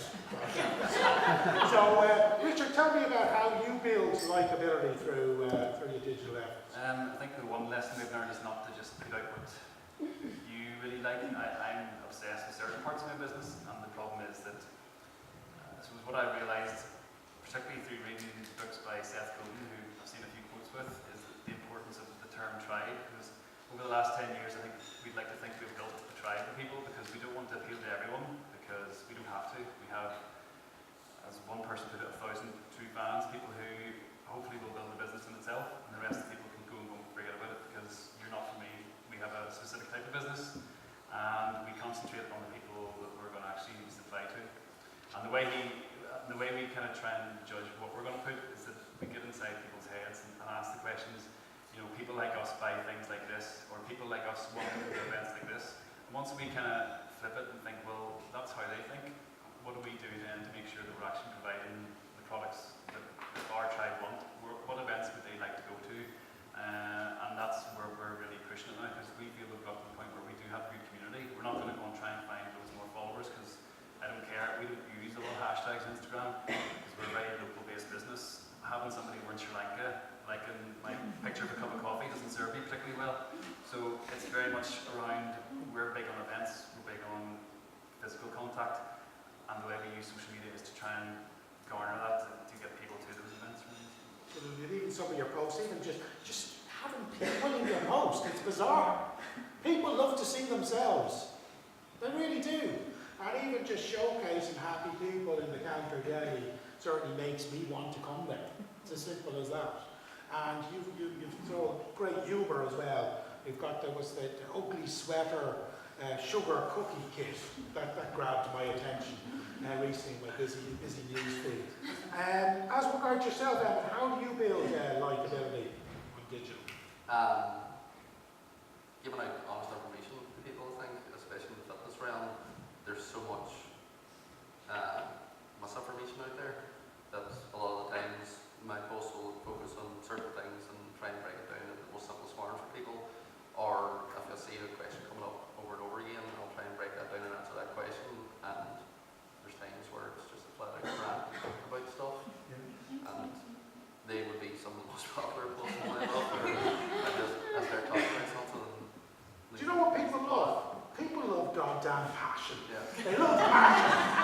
And the amazing thing, looking at a lot of your posts, you are very, very passionate about what you do. And you do, you speak with immense enthusiasm. And that's infectious. And people believe you. And you become, in many ways, people's trusted advisor on the back of it. So, you do a great job. What's the next slide?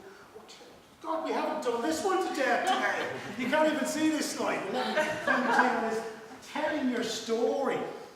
We mentioned that today, I don't think so. So guys, I mean, so obviously it's really, really important as we see the likes of Instagram stories, but actually to build a relationship and to separate you from the other accountants, the other recruitment firms, the other delis, the other fitness guys out there, is to actually showcase your story. How have you guys gone about sharing your story? But you're up there, so you might as well go first.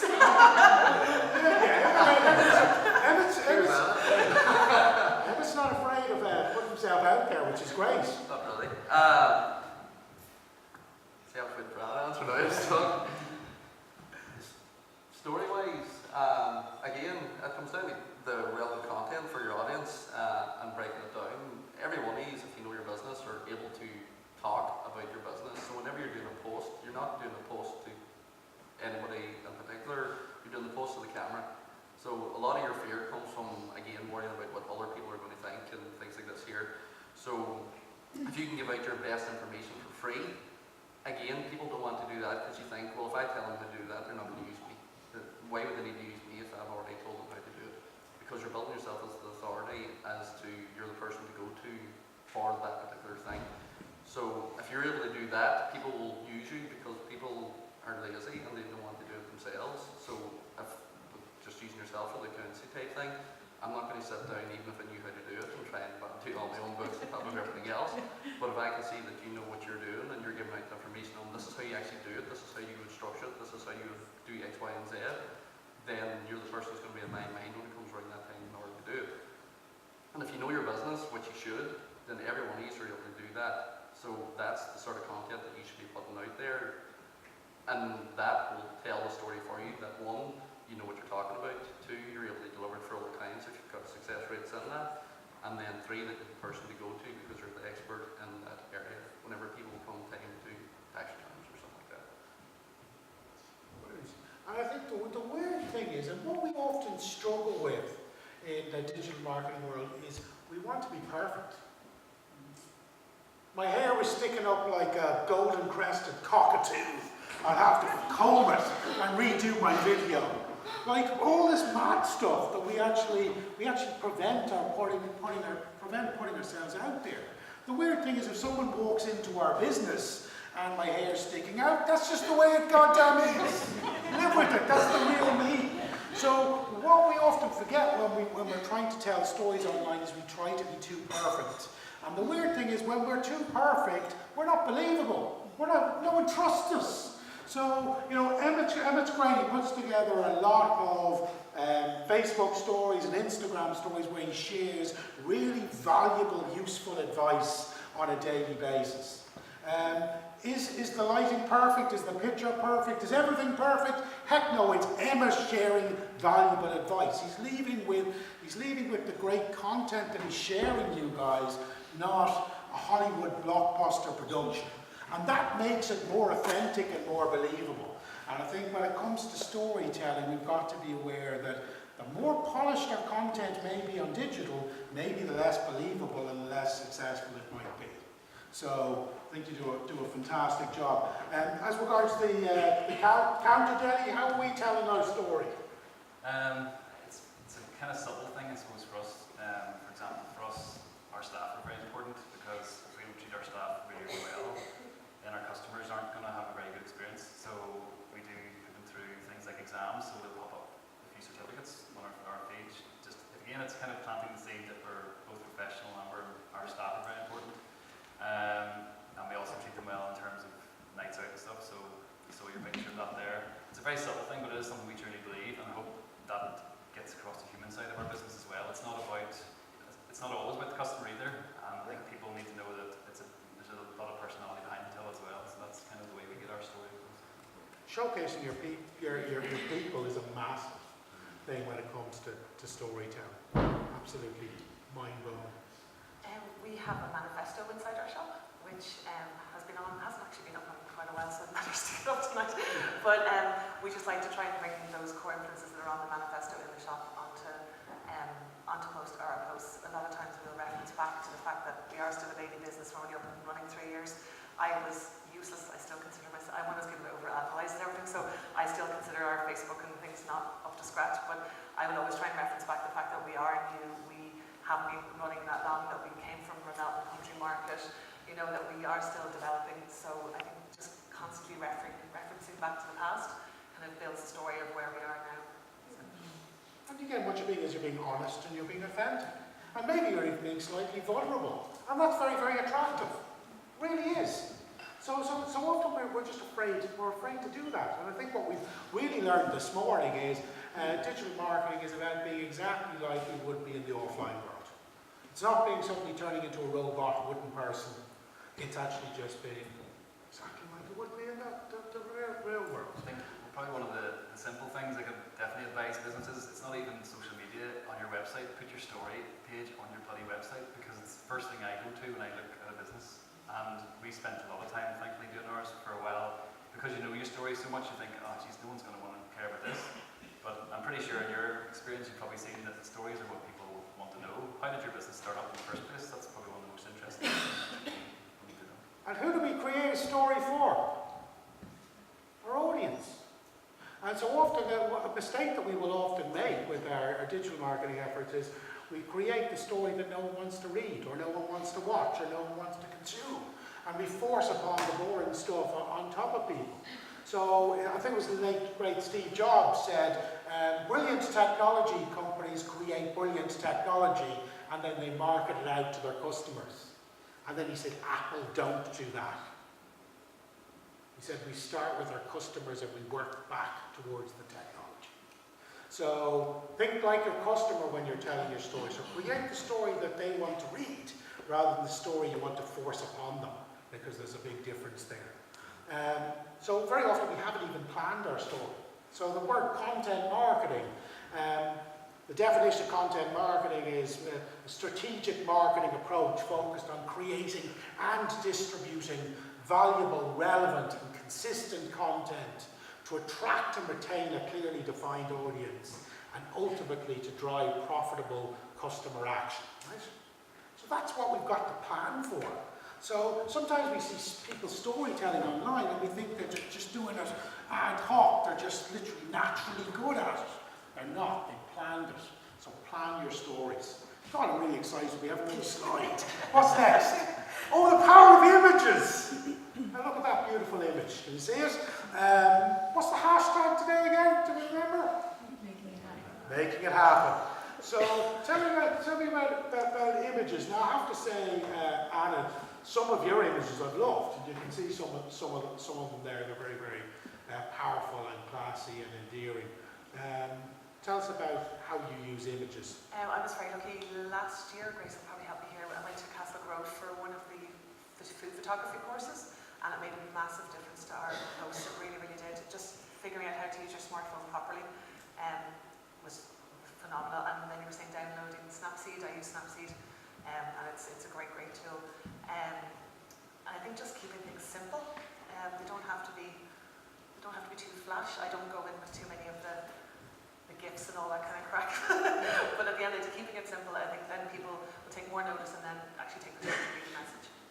Well, what you do with your images is you let your food be the star, not the GIFs and the fancy stuff. So essentially, you focus on the food. There's something quite interesting there as well, and there's actually a massive movement towards it, is moving away, I think it was, you mentioned it as well, is away from our landscape imagery to our portrait imagery, which is very uncomfortable for someone that takes photographs or creates video. So vertical video and vertical imagery is becoming a big deal. Why is it becoming a big deal? Because it commands 100% of the real estate on your mobile phone.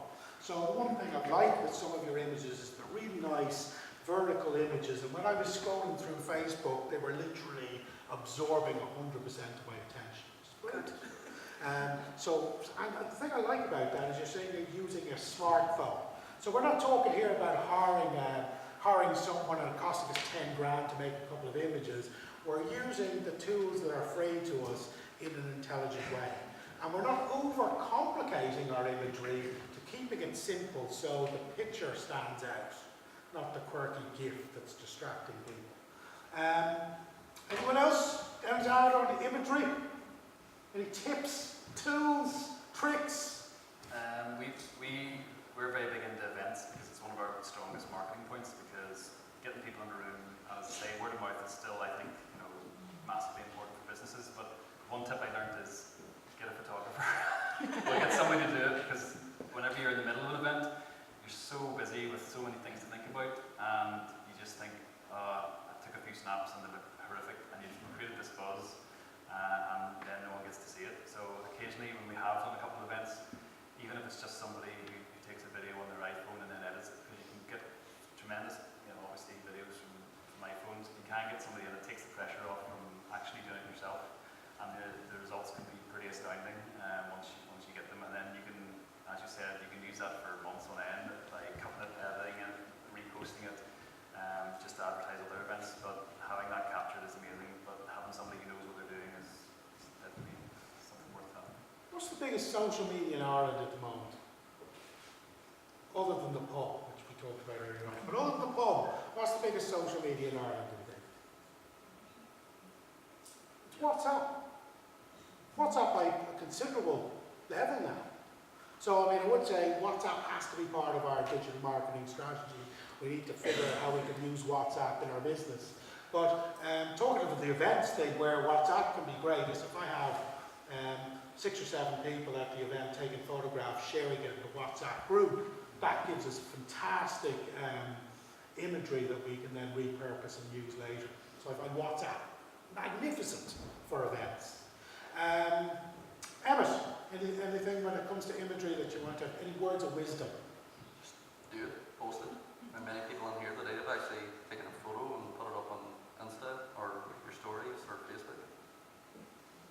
Michael, there's By the way, I meant to say this earlier on, guys. This is half a person, real person. So far we had like 1.5 people. So that's actually, feel the stretch. It feels really good. It's like one of Emmett's fitness regimes. It really is. So the power of images. So great tools for imagery. We mentioned Snapseed on our mobile phone. I'm sure we know Canva.com. A lot of us will use. So two very, very good tools for adding logos and text to your images. Has anyone heard of Easel? E-A-S-I-L. So Easel's, it's a bit like Canva, it's quite nice, particularly if you're creating frames for Instagram stories. It's another cool tool. Gosh, look at your beautiful pictures there. Look at them. Fantastic. That's what I hope we're having for lunch there. Funny, someone told me one time, and I never even thought about it, it's the simplest thing. Make sure you take photos in the morning because the sunlight will make a huge difference, especially with food, if anyone's in the food business. Fantastic. I think I'm mildly dyslexic. When we used to take photographs, I used to have the camera in the sun and me in the dark. No, I mean, I don't know what's wrong with me, but at the end of the day, I mean, it's pretty simple, but get as much light on your subject as possible. Absolutely vital. But that's a great tip. I'm too lazy in the morning to do that. I have to go to the deli, to the counter for a cup of coffee, first, leveraging the power of video. I mean, no better man than Emmett to talk about video. He's embraced video like a madman in a good way. But essentially, he actually shares so much value that people actually trust him and want to come and essentially do business with you. So tell me about your video tactics and strategy, Emmett. That's very loud, isn't it? I started off with Facebook Live, so that's just to jump into the deep end. So I set myself a challenge to do a daily Facebook Live when it came out. So in August 2016, I did one for the month of August, and then I ended up doing a daily video right through until nearly April the following year. So it was, and then that got me more comfortable with video. I actually started to have a private Facebook group for my gym members, and I started in there first. So the first month was done in that group, and that got a lot of the tics and nervous habits because I was always doing this here, scratching myself. And they very quickly let me know that I was doing it, so that's got that out of me. But video content, it starts very uncomfortable because it comes down to that thing where you feel, if you put a picture up of yourself, that's uncomfortable enough. They post that out on social media. When you do video, if you're not used to the sound of your own voice, then that's one of the most uncomfortable things because then you listen to yourself and it's like, Jesus, anyway. Whenever you're talking to the camera and you're doing your video to the camera, whatever it is, you don't have to post it. You can delete it and start again. And that's the thing that people don't seem to realize when they're doing video content. It's like, oh, I've done this video, I have to post it, it's crap. No, you don't. You can delete it and do it again.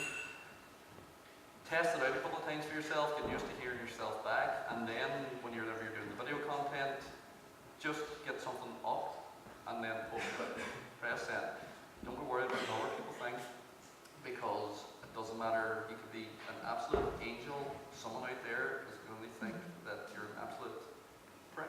And it doesn't matter how big a hero you are, other people won't like you. That's just part of social media. And whenever you're posting stuff on social media and your videos, you're going to get people coming on, commenting on videos and stuff. That's at the start, it's like someone's ripping your heart out, you know what I mean? It's like, oh my god, a bad comment. You get used to it. You just ban the people from that. Instagram is one of the best places for video now that I'm starting to post video on, because it is a photo and video content platform, and I have it linked to my Facebook. You shouldn't really do it all the time, but most of my videos then get shared straight across to Facebook. So I'm putting 2 platforms and one go with the videos. The main thing is just sort of, again, provide value at every turnabout as much as you can. Going back to Gary Vee again, which we all kind of enjoy his stuff. Gary Vee's thing is, his book was jab, jab, jab, right hook. And your jab, and that there's the content that you're putting out. So you're putting out free content, and valuable content. Don't just put out stuff for the sake of it, because people are savvy nowadays, and if they see that you've just throwing something out there for the sake of it, they kind of get the impression of that from the video. So give relevant content that you can provide to people, and then when it comes down time to selling to them, which is that right hook, they're more enticed to try and buy from you then, because they trust you, because And again, if you don't know in your business, it doesn't matter.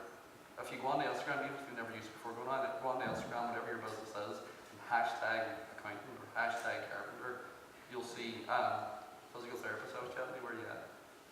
There. Go on to Instagram, look up Joe Therapy.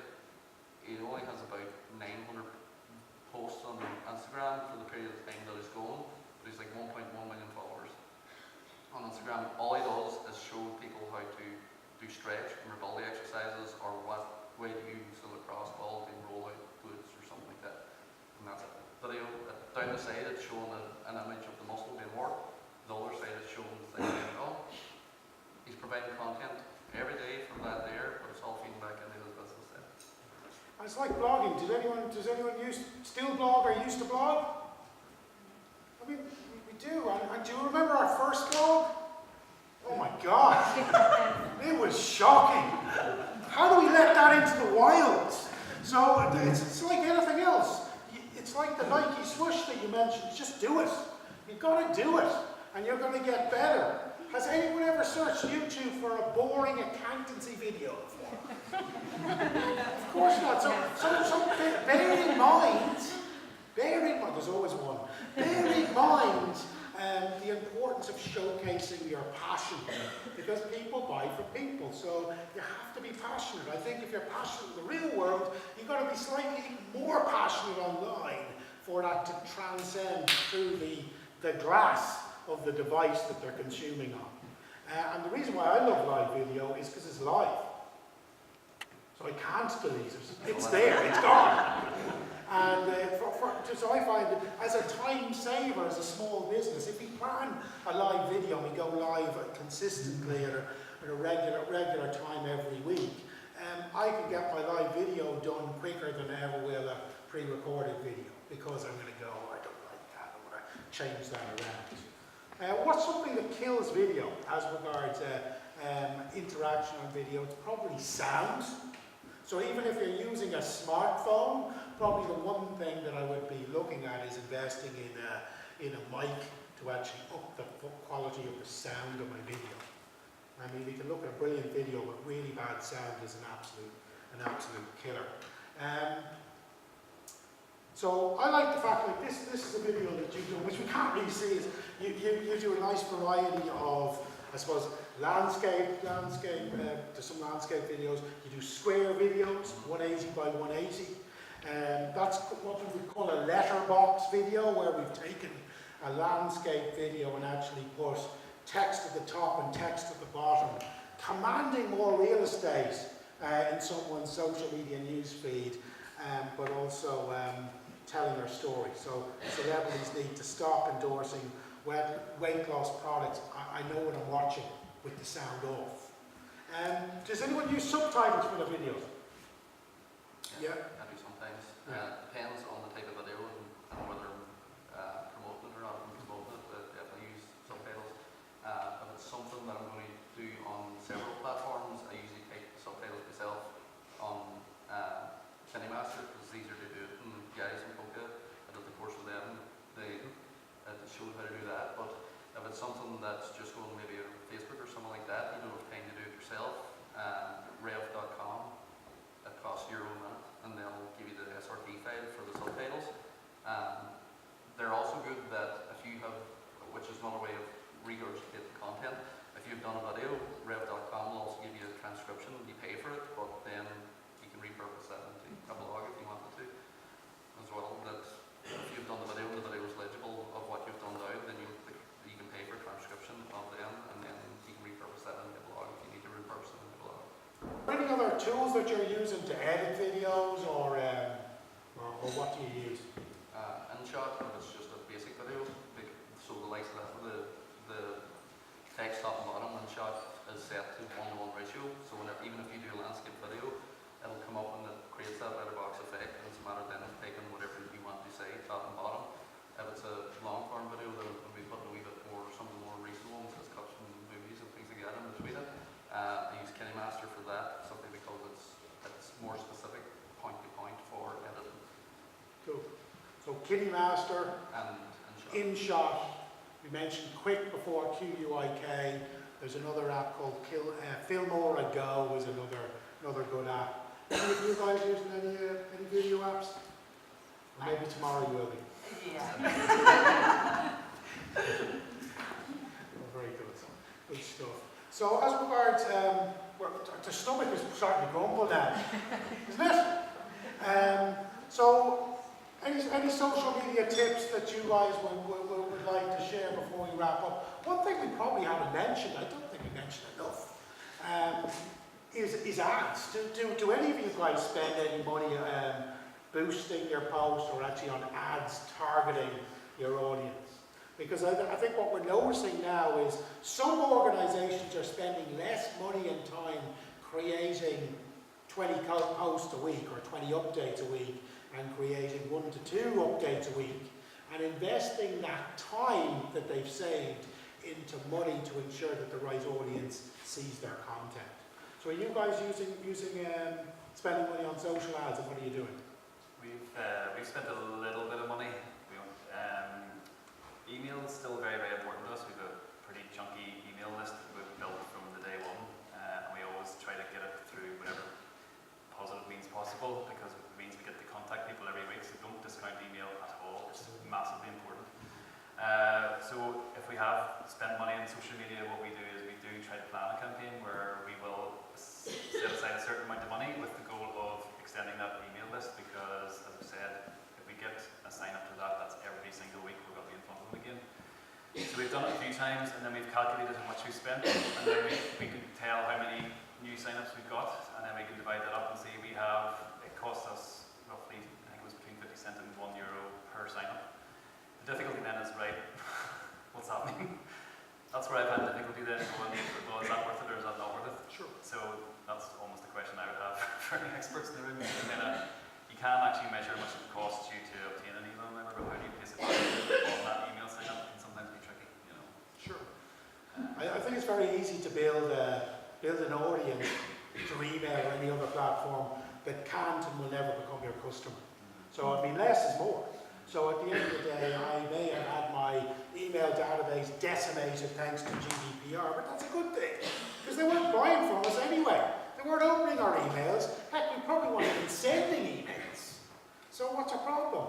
So to start to make sure that every single person that walks into my shop knows that we have an email marketing or an email list that offers them a benefit, knows them the value of liking our Facebook page, knows that by subscribing to a WhatsApp list that they get exclusive deals and offers and information on events on a monthly basis. It's defining that value proposition. And the weird thing is, some of the clients that I work with, they built their email database up really quickly in the last 12 months by literally just asking their customers to sign up and offering them genuine value. So it's tidied up their efforts. But I think the one thing is, start with our existing customers, and those are the people that I want to subscribe to my emails and my WhatsApp list more than the stranger from Sri Lanka. Who's that guy from Sri Lanka? Don't care about that guy from Sri Lanka. So even if we're using, say, an email service provider like MailChimp, it's just to identify, are these people local people that can become our customer or not. It could be a special offer or a deal that's maybe 5 cents different in a price that you could try to measure. Looking at who's going to your website, looking at what the average cost, the average value of a customer is. So your average customer, how much would they spend a year? So if I could acquire 10 people to sign up to my email and one of them becomes a customer, what monetary value does that equate to? Anyone else with ads?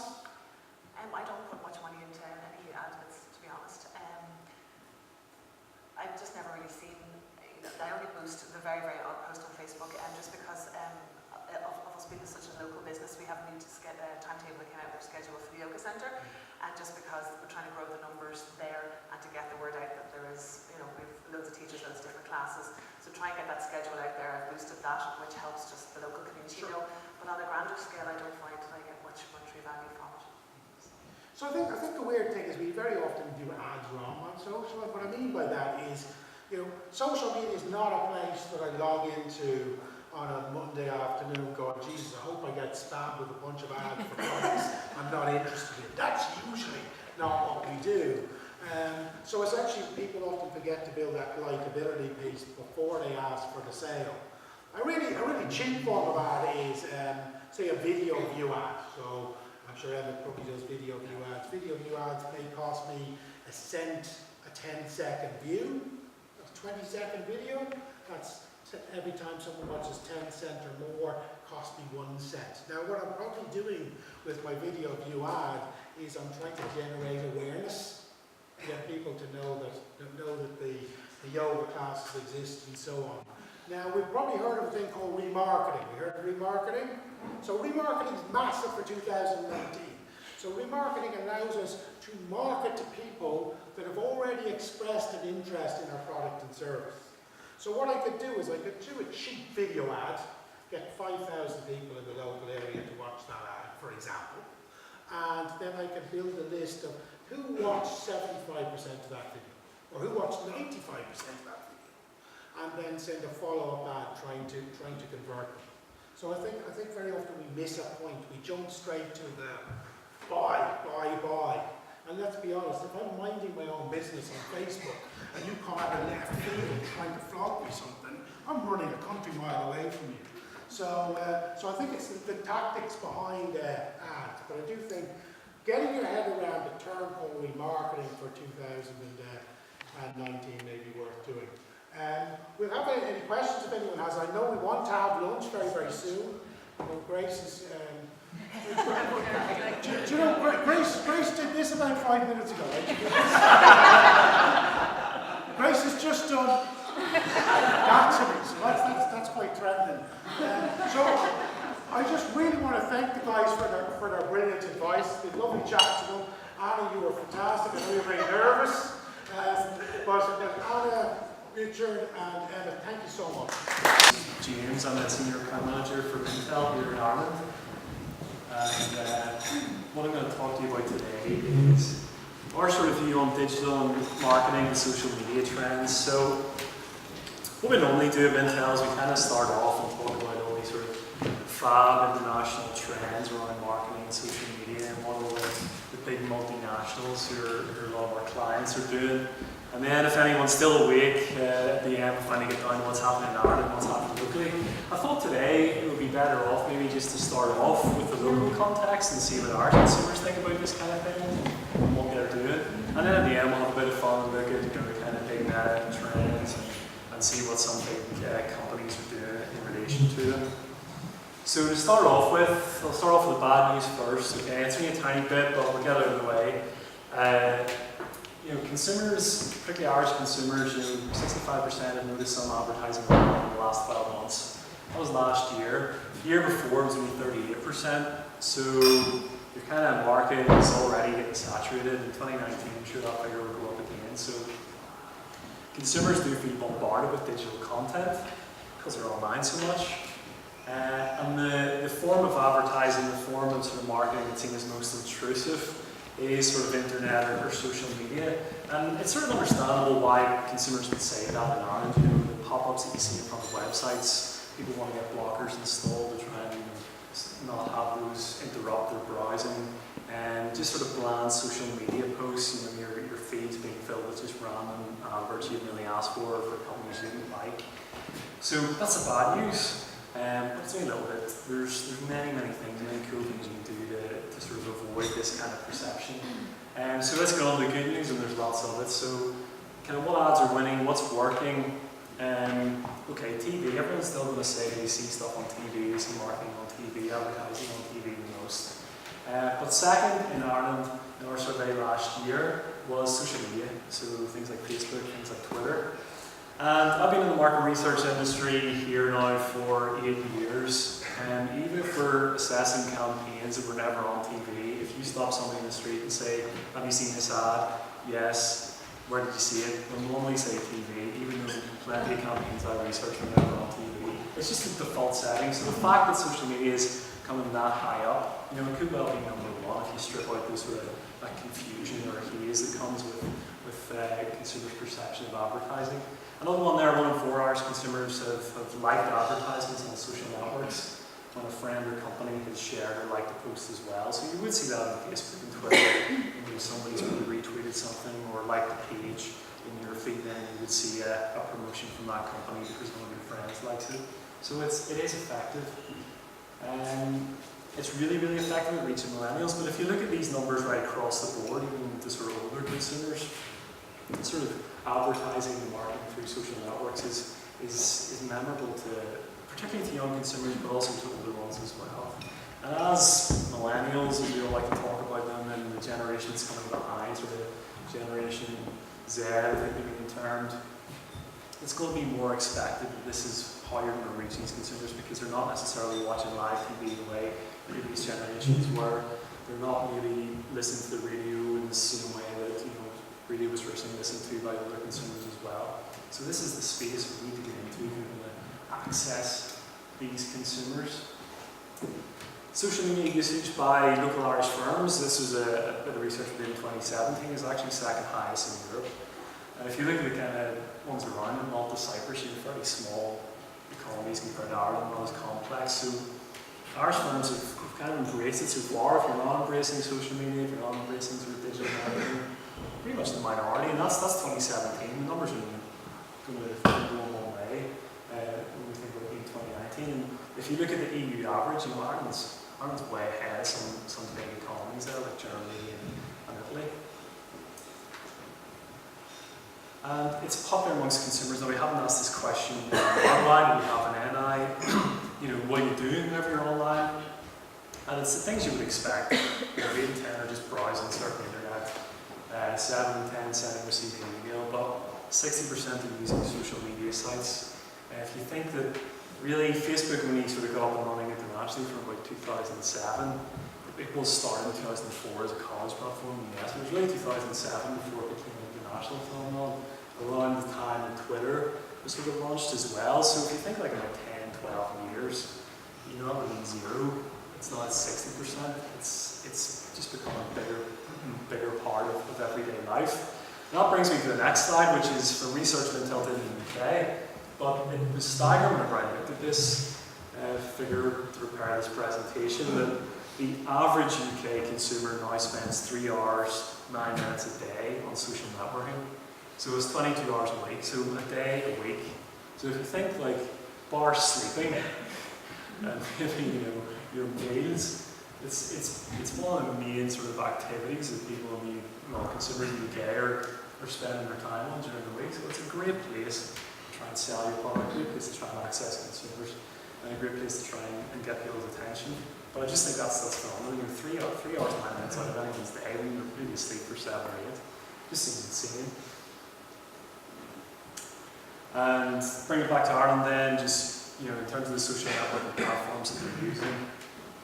Facebook being the main one, surprise, surprise, but also Twitter. Google Plus has, I think, announced that it's being wound down, or Google are slowly but surely closing it down. The main players, surprise, surprise, are Facebook and Twitter, and LinkedIn there, obviously LinkedIn's more of a business platform. And what do consumers like whenever they're on these social networking sites? Number one is actually comedy, humorous content. Then the kind of stuff you would expect, posts by friends, family, pictures, status updates, videos, content related to pets. Everyone likes dog pictures on social media, all of that. But interestingly, 45% of consumers in Ireland have shared humorous content in social networking sites in the last year. Which brings me to a good example of a local player who's very, very good at sort of this guerrilla marketing on social media. Does anyone know who this guy is or seen him before? Clue, the sticker on his head. So this is Mr. Paul Stetson, proprietor of the White Moose Cafe in the Charleville Hotel in Dublin. And it's a relatively small hotel by Dublin standards. It's a cafe, but he has. Sometimes it feels like the internet's all about him. There's been stories about him from California to New Zealand. He's funny, he's certainly a controversial character. This was just a quick Google search of White Moose Cafe. You see stories from the Daily Mail, from Metro, from CBS News in the US. And he's a master of the corralling the sort of online mob, I should say. So if anyone reviews his restaurant, if anyone reviews his hotel, he's very quick to get back on and engage with them. And sometimes in a very positive, sort of funny way. Sometimes he can be quite sort of, not positive and negative towards his reviewers. He started internet storms around, if you wanted to get a gluten-free meal, you had to have a letter from your doctor, which got press as far away as New Zealand. He started a campaign that he banned vegans from his restaurant. And again, this created a huge social media buzz. And actually, for him, it worked out great because he got a lot more following on the social media feeds, but also drove business into his restaurant and hotel. He also started a bit of a Twitter storm over a blogger who asked for a free weekend to give him exposure. And he said, no, more exposure than you, I don't care. And again, one guy I think just sort of summed it up very well is that, by starting this sort of conversation with the online blogger, he attracted more social media attention than any blogger could ever do. So he's a master now. It's funny, it's very controversial. Some people wouldn't agree with everything he does. I certainly wouldn't be recommending it to any of my clients to do some of the things he does. But the important thing is to remember that it's genuine. I mean, the guy, if you were to interview with him, is funny. And he's just being himself online as he would be in person. I've no doubt if he went to his reception in his hotel and to complain about something, he'd get exactly the same answer as he would online. So if you're funny, be funny online and on your social media marketing strategies. If you've got good suggestions or you're intelligent in some way, and can make sort of life hack suggestions that people would find interesting and use and retweet, by all means do that. But the important thing with him here is that it's the same guy you would meet in the hotel you see online, and that's really, really important. Just some statistics now, because we tell little statistics. 40% of our consumers agree that raising an issue with a company via social media is more effective than directly. So it's how social media is changing the way consumers interact with your business, regardless of whether you're making a product or providing a service.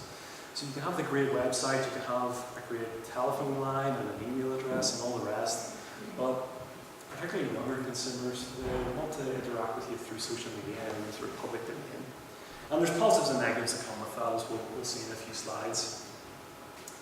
Just over a third agree that social media is a better source of brand company information compared to websites. Again, because a website can be manicured, can be controlled simply by you on the social media in the digital world. You can get peer reviews. You can then compare the official line that you may be seeing through different channels. And then around 4 in 10 have shared a company's status or social media post because of a promotion or competition. And I think that's fairly commonplace now. A way to get a voucher or maybe get money off or win in a competition is the sort of like and sharing type strategy that so many businesses have employed online. So just some things on younger consumers then. It's a two-way, there's two ways to look at it. Millennials is a very large cohort now. You're talking everyone sort of maybe it's been born in 1980 right up until sort of mid-1990. So it's a big generation. And there is a bit of a difference between what we would term older and younger millennials. So older millennials are more likely to interact with you online. So back and forth in terms of posts, or ask a question on Twitter and expect you to come back and we get into the conversation that way. Younger millennials, not so much. But they're more likely to react to something that they have seen in older consumers and actually go ahead and make a purchase or recommend something to somebody else. So there's this kind of difference here even within this millennial cohort we all think we understand and know very well because we understand the digital economy. And it's this sort of building of advocates that's really, really valuable. Marketers should talk about it all the time. You want your brand people to be aware of it, you want feasibility, but you certainly want advocates as well. And this is one of the key points for SMEs. So everybody wants brand advocates, and it's the most valuable type of customer. And it's easier than ever if you use social media correctly now to get from just simple awareness here, which is very, very important. Have you heard of this brand? Have you heard of this company? To feasibility. Would you speak favorably or unfavorably of this firm based on your experience? and then finally to advocacy. So this is kind of, when we work in market research, whenever we're assessing brands, we're assessing firms, this is always the kind of base that we will start off on. Are you aware of something? What do you think about it? And would you recommend it or tell people to avoid it? And that advocate level, advocacy, is really, really important because the multiplier just goes up. If you think by the time you've got an advocate, okay, you've somebody who knows who you are, you've somebody who's favourable towards you, and they would speak favourably toward about you to somebody else. So they're not only a pretty secure customer for you, they're also creating other customers for you as well, another opportunity in marketplace. And that's what social media, if done rightly, can lead you down into this very quicker than in the past, where you get through traditional marketing, get these advocates. And why is this important? This is important because the conversation by any business now, it doesn't matter whether it's offshore Mintel's traditional client base, which is big brands, or a small business, college industry. The conversation about your product, about your service is going to happen now, irrespective of whether you engage with it or not. People are going to review it if you've made something. People are going to maybe review it on YouTube, unboxings. If you provide a service, like in the hospitality industry, there's going to be reviews on TripAdvisor or any kind of place you can imagine. So the conversation about what you're doing is going to happen, and you have to engage in it in a proactive way, because it's going to happen anyway, so you might as well be there, help direct the conversation, engage with people, positive or negative. It's there, it's going to happen anyway, so it's important that businesses and brands understand to get involved in this conversation, rather than see it something to be scared of. And consumers are, we've found this many times, from large brands right down to small companies, consumers are honest, are fair as well. If a bad experience has been had, if it's addressed in a sensible way on social media, people will appreciate that. And also if somebody's given an unfair criticism on social media, again, a lot of consumers can figure out for themselves that wasn't fair, the company was actually right there. And it's just important to be involved in that conversation so that you're not missing out on those opportunities to correct things, or promote yourself as well, or something's going really, really well. I couldn't tell you the number of conversations I've had with businesses around Instagrammable moments. That was the biggest thing for 2018 last year, just the obsession with the food industry. It wasn't how our product just tasted, it was also how it looked on camera as well. Whether that was from a food service perspective, and how you serve on creating a restaurant, or whether it was an FMCG, how it remember came out of a packet in a consumer's own home. So it's just becoming a bigger part of business life, the social media and digital landscape. So I hope you can still see my slides. So that's kind of the local Irish, our sort of local research and research team here in Ireland. That's their kind of research they've been working on and monitoring for the last few years. To move on now, I wanted to talk about Mintel's big meta trend that feeds into this, and it's called, if you can see, collective intelligence. And it sort of revolves around the voice of the crowd is being heard. What we say is the voice of the crowd is being heard loud and clear. And it kind of feeds into everything I'm saying. Is the conversation is ongoing now, whether you're involved in it or not. And the peer-to-peer reviewing, peer-to-peer opinion is more important than ever from a product or service standpoint. So what we've seen, not sure if you can see, is that effective brands, effective companies that are getting a grasp of this and doing really well, are talking with consumers, not at them. So it's not just a bland Twitter feed from any sort of clicker brand. They're actually interacting, they're trying to customize content towards specific groups, trying to engage them on a one-to-one basis. Tesco are very good at that. If you tweet at Tesco, it will come back right away. Sometimes it is quite funny as well. Sorry, presentations kind of bunched up a bit there. Co-creation is the next thing as well. So we're seeing a lot of brands leverage this opportunity to use social media to create products and services by going around and asking consumers, what do you feel about this? What do you want? Running competitions, name the next flavour of carbonate soft drink, or what sort of colour of clothing lines consumers would prefer to see. So there's opportunities presented by social media, lots of opportunities, so taking advantage of those and making them work for yourself. And then finally, again, it's bunched up a little bit, more free-flowing, so the information being a two-way street as well. And we just have some statistics you can see from around the world. As I said, when we talk about meta trends, it's not just about Ireland, it's about everywhere in the world.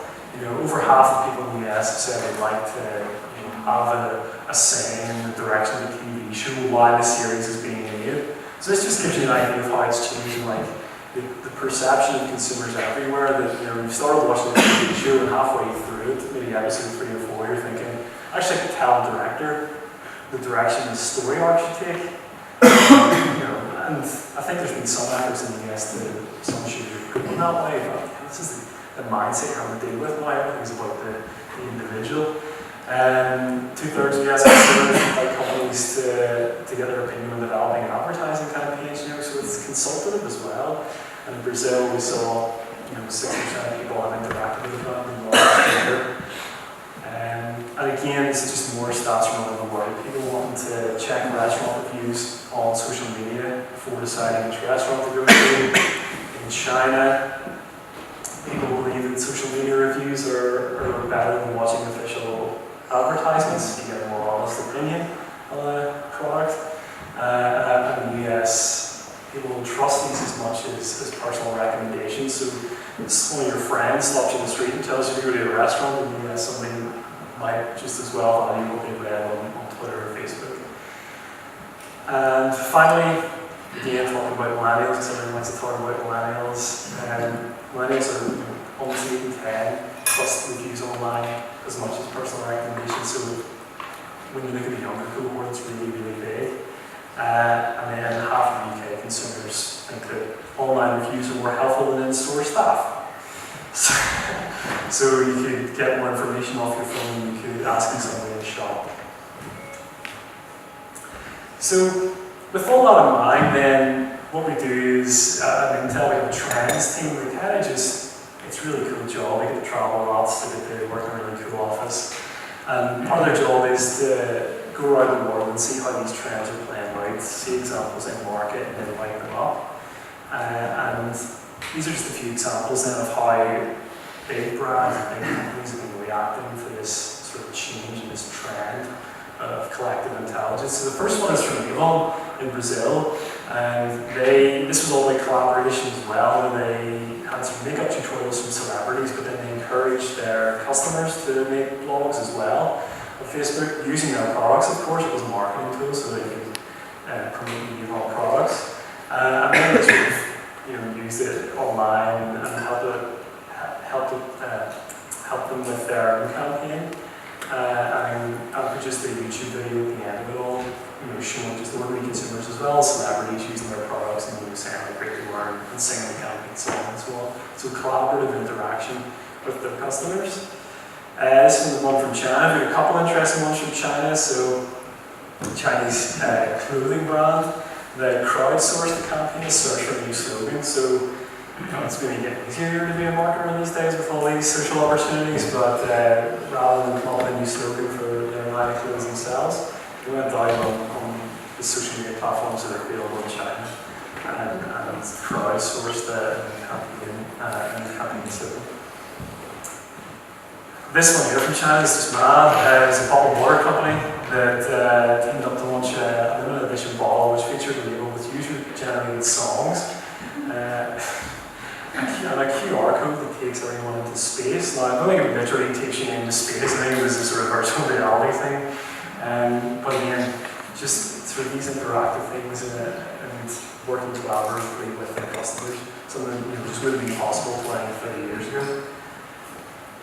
In the US, Dunkin' Donuts, a brand maybe you're more familiar with here, couldn't decide themselves what their favorite coffees, the iced coffee should be. So they went down and asked through a social media campaign what people would like to see in terms of a Baskin Robbins favorite coffee. So which favorite Baskin Robbins ice cream would you like to see in a nice coffee? And that appeared, the winners appeared in 2018 summer menu. Oreos, something similar again, they ran a competition. They launched a new type of Oreo And then off the back of it, they launched a competition for consumers to pick a new flavour, come up with an idea for a new flavour.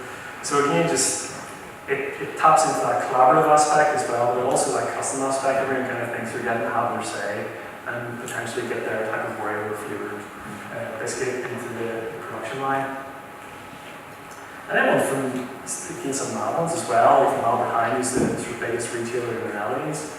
And they just again on social media ran a competition with their own staff singing. So you could vote in on Twitter and Facebook who's their most talented employees, so kind of like an X factor for the employees. That had absolutely nothing to do with a product line or anything, or a service that they were doing. It was just to promote the brand, promote interaction with the retailer. And then finally, this is at Amazon, which was very clever, I think. It was called Amazon Spark, which was where Amazon tried to tap into Pinterest. Pinterest is a big thing. Sort of Pinterest trends of pinning products, sort of putting different products from different people together. And so it all looks nice. So Amazon Spark is an idea to sort of monetize Pinterest and invite people put things on Pinterest where you could shop for different things and post stories and ideas around table settings or room decoration or whatever, and then you would go in and find those specific small products from small producers. Netflix got into this as well. They introduced a secret page, and the idea was behind this was to let users request TV shows or movies that they couldn't find or weren't available on Netflix. This was interesting on two levels because it was just engaging with the customers and getting the feel that they were having an impact on the service. But at the same time, it helped Netflix from a statistical point of view see the kind of content people were after and analyse the things that they were looking for and also then plan ahead for new services that they could introduce. So there's always an opportunity for information gathering on these kind of things as well, as much as it may seem like a bit of a gimmick. That was actually sort of a hard business point for Netflix. And then Rock and Fly, it's kind of hard to see. This was very, very colourful. This was in Brazil, so it was again a competition on by a whole lot of airlines. Just invited people to suggest a favourite song from Rock and Rio in 2017. And then this would help inspire blind artists to design keying for global airlines. And finally, just an interesting one from not a business, from a museum in Chicago, which is Voices of Ordinary People, which is the Food Museum in Chicago. Put these booths all around the city and just encourage people to go in and just say a monologue. I'm not sure how long it was for, but it's right across the city, just ordinary Chicagoans, just to go in and talk for 5 minutes. And then this was all put in a collection, because then available in the museum, and people could come in and watch it. It was great to drive footfall to the Food Museum, because everyone wanted to come and see if everybody would be in it, of course. But also, just see how it was all produced in the end. It was a great sort of publicity. Not stunt, it was just a great piece of marketing and publicity for the Food Museum in Chicago. So to finish up then, collective intelligence, it's one of these great sort of interesting meta trends that we talk about on a global scale. And there's just 3 key action items really. One, offering consumers a chance to participate in the innovation process, helps them feel more connected to the brand and know that their voice is being heard. So your ideas that you suggest like never actually make it, people understand that, they get that, they're happy enough, but they want to at least have their say and have a chance to get their idea across. Crowdsourcing can be a sensible business model. You're more likely to give people what they want if they've had a chance to tell you first. And it's a great way of sort of monitoring those metrics and understanding your base. But at the same time, remember you're the expert, so find a balance between being democratic and also making an expert judgment call. Collectivism isn't always right after all. But that's the collective intelligence trend. It's permeating down through a whole lot of aspects of the economy just because it's becoming more social and more connected. So that's really all I wanted to talk about today. If you have any questions, thank you very much for listening. If you have any questions, I'm happy to take them.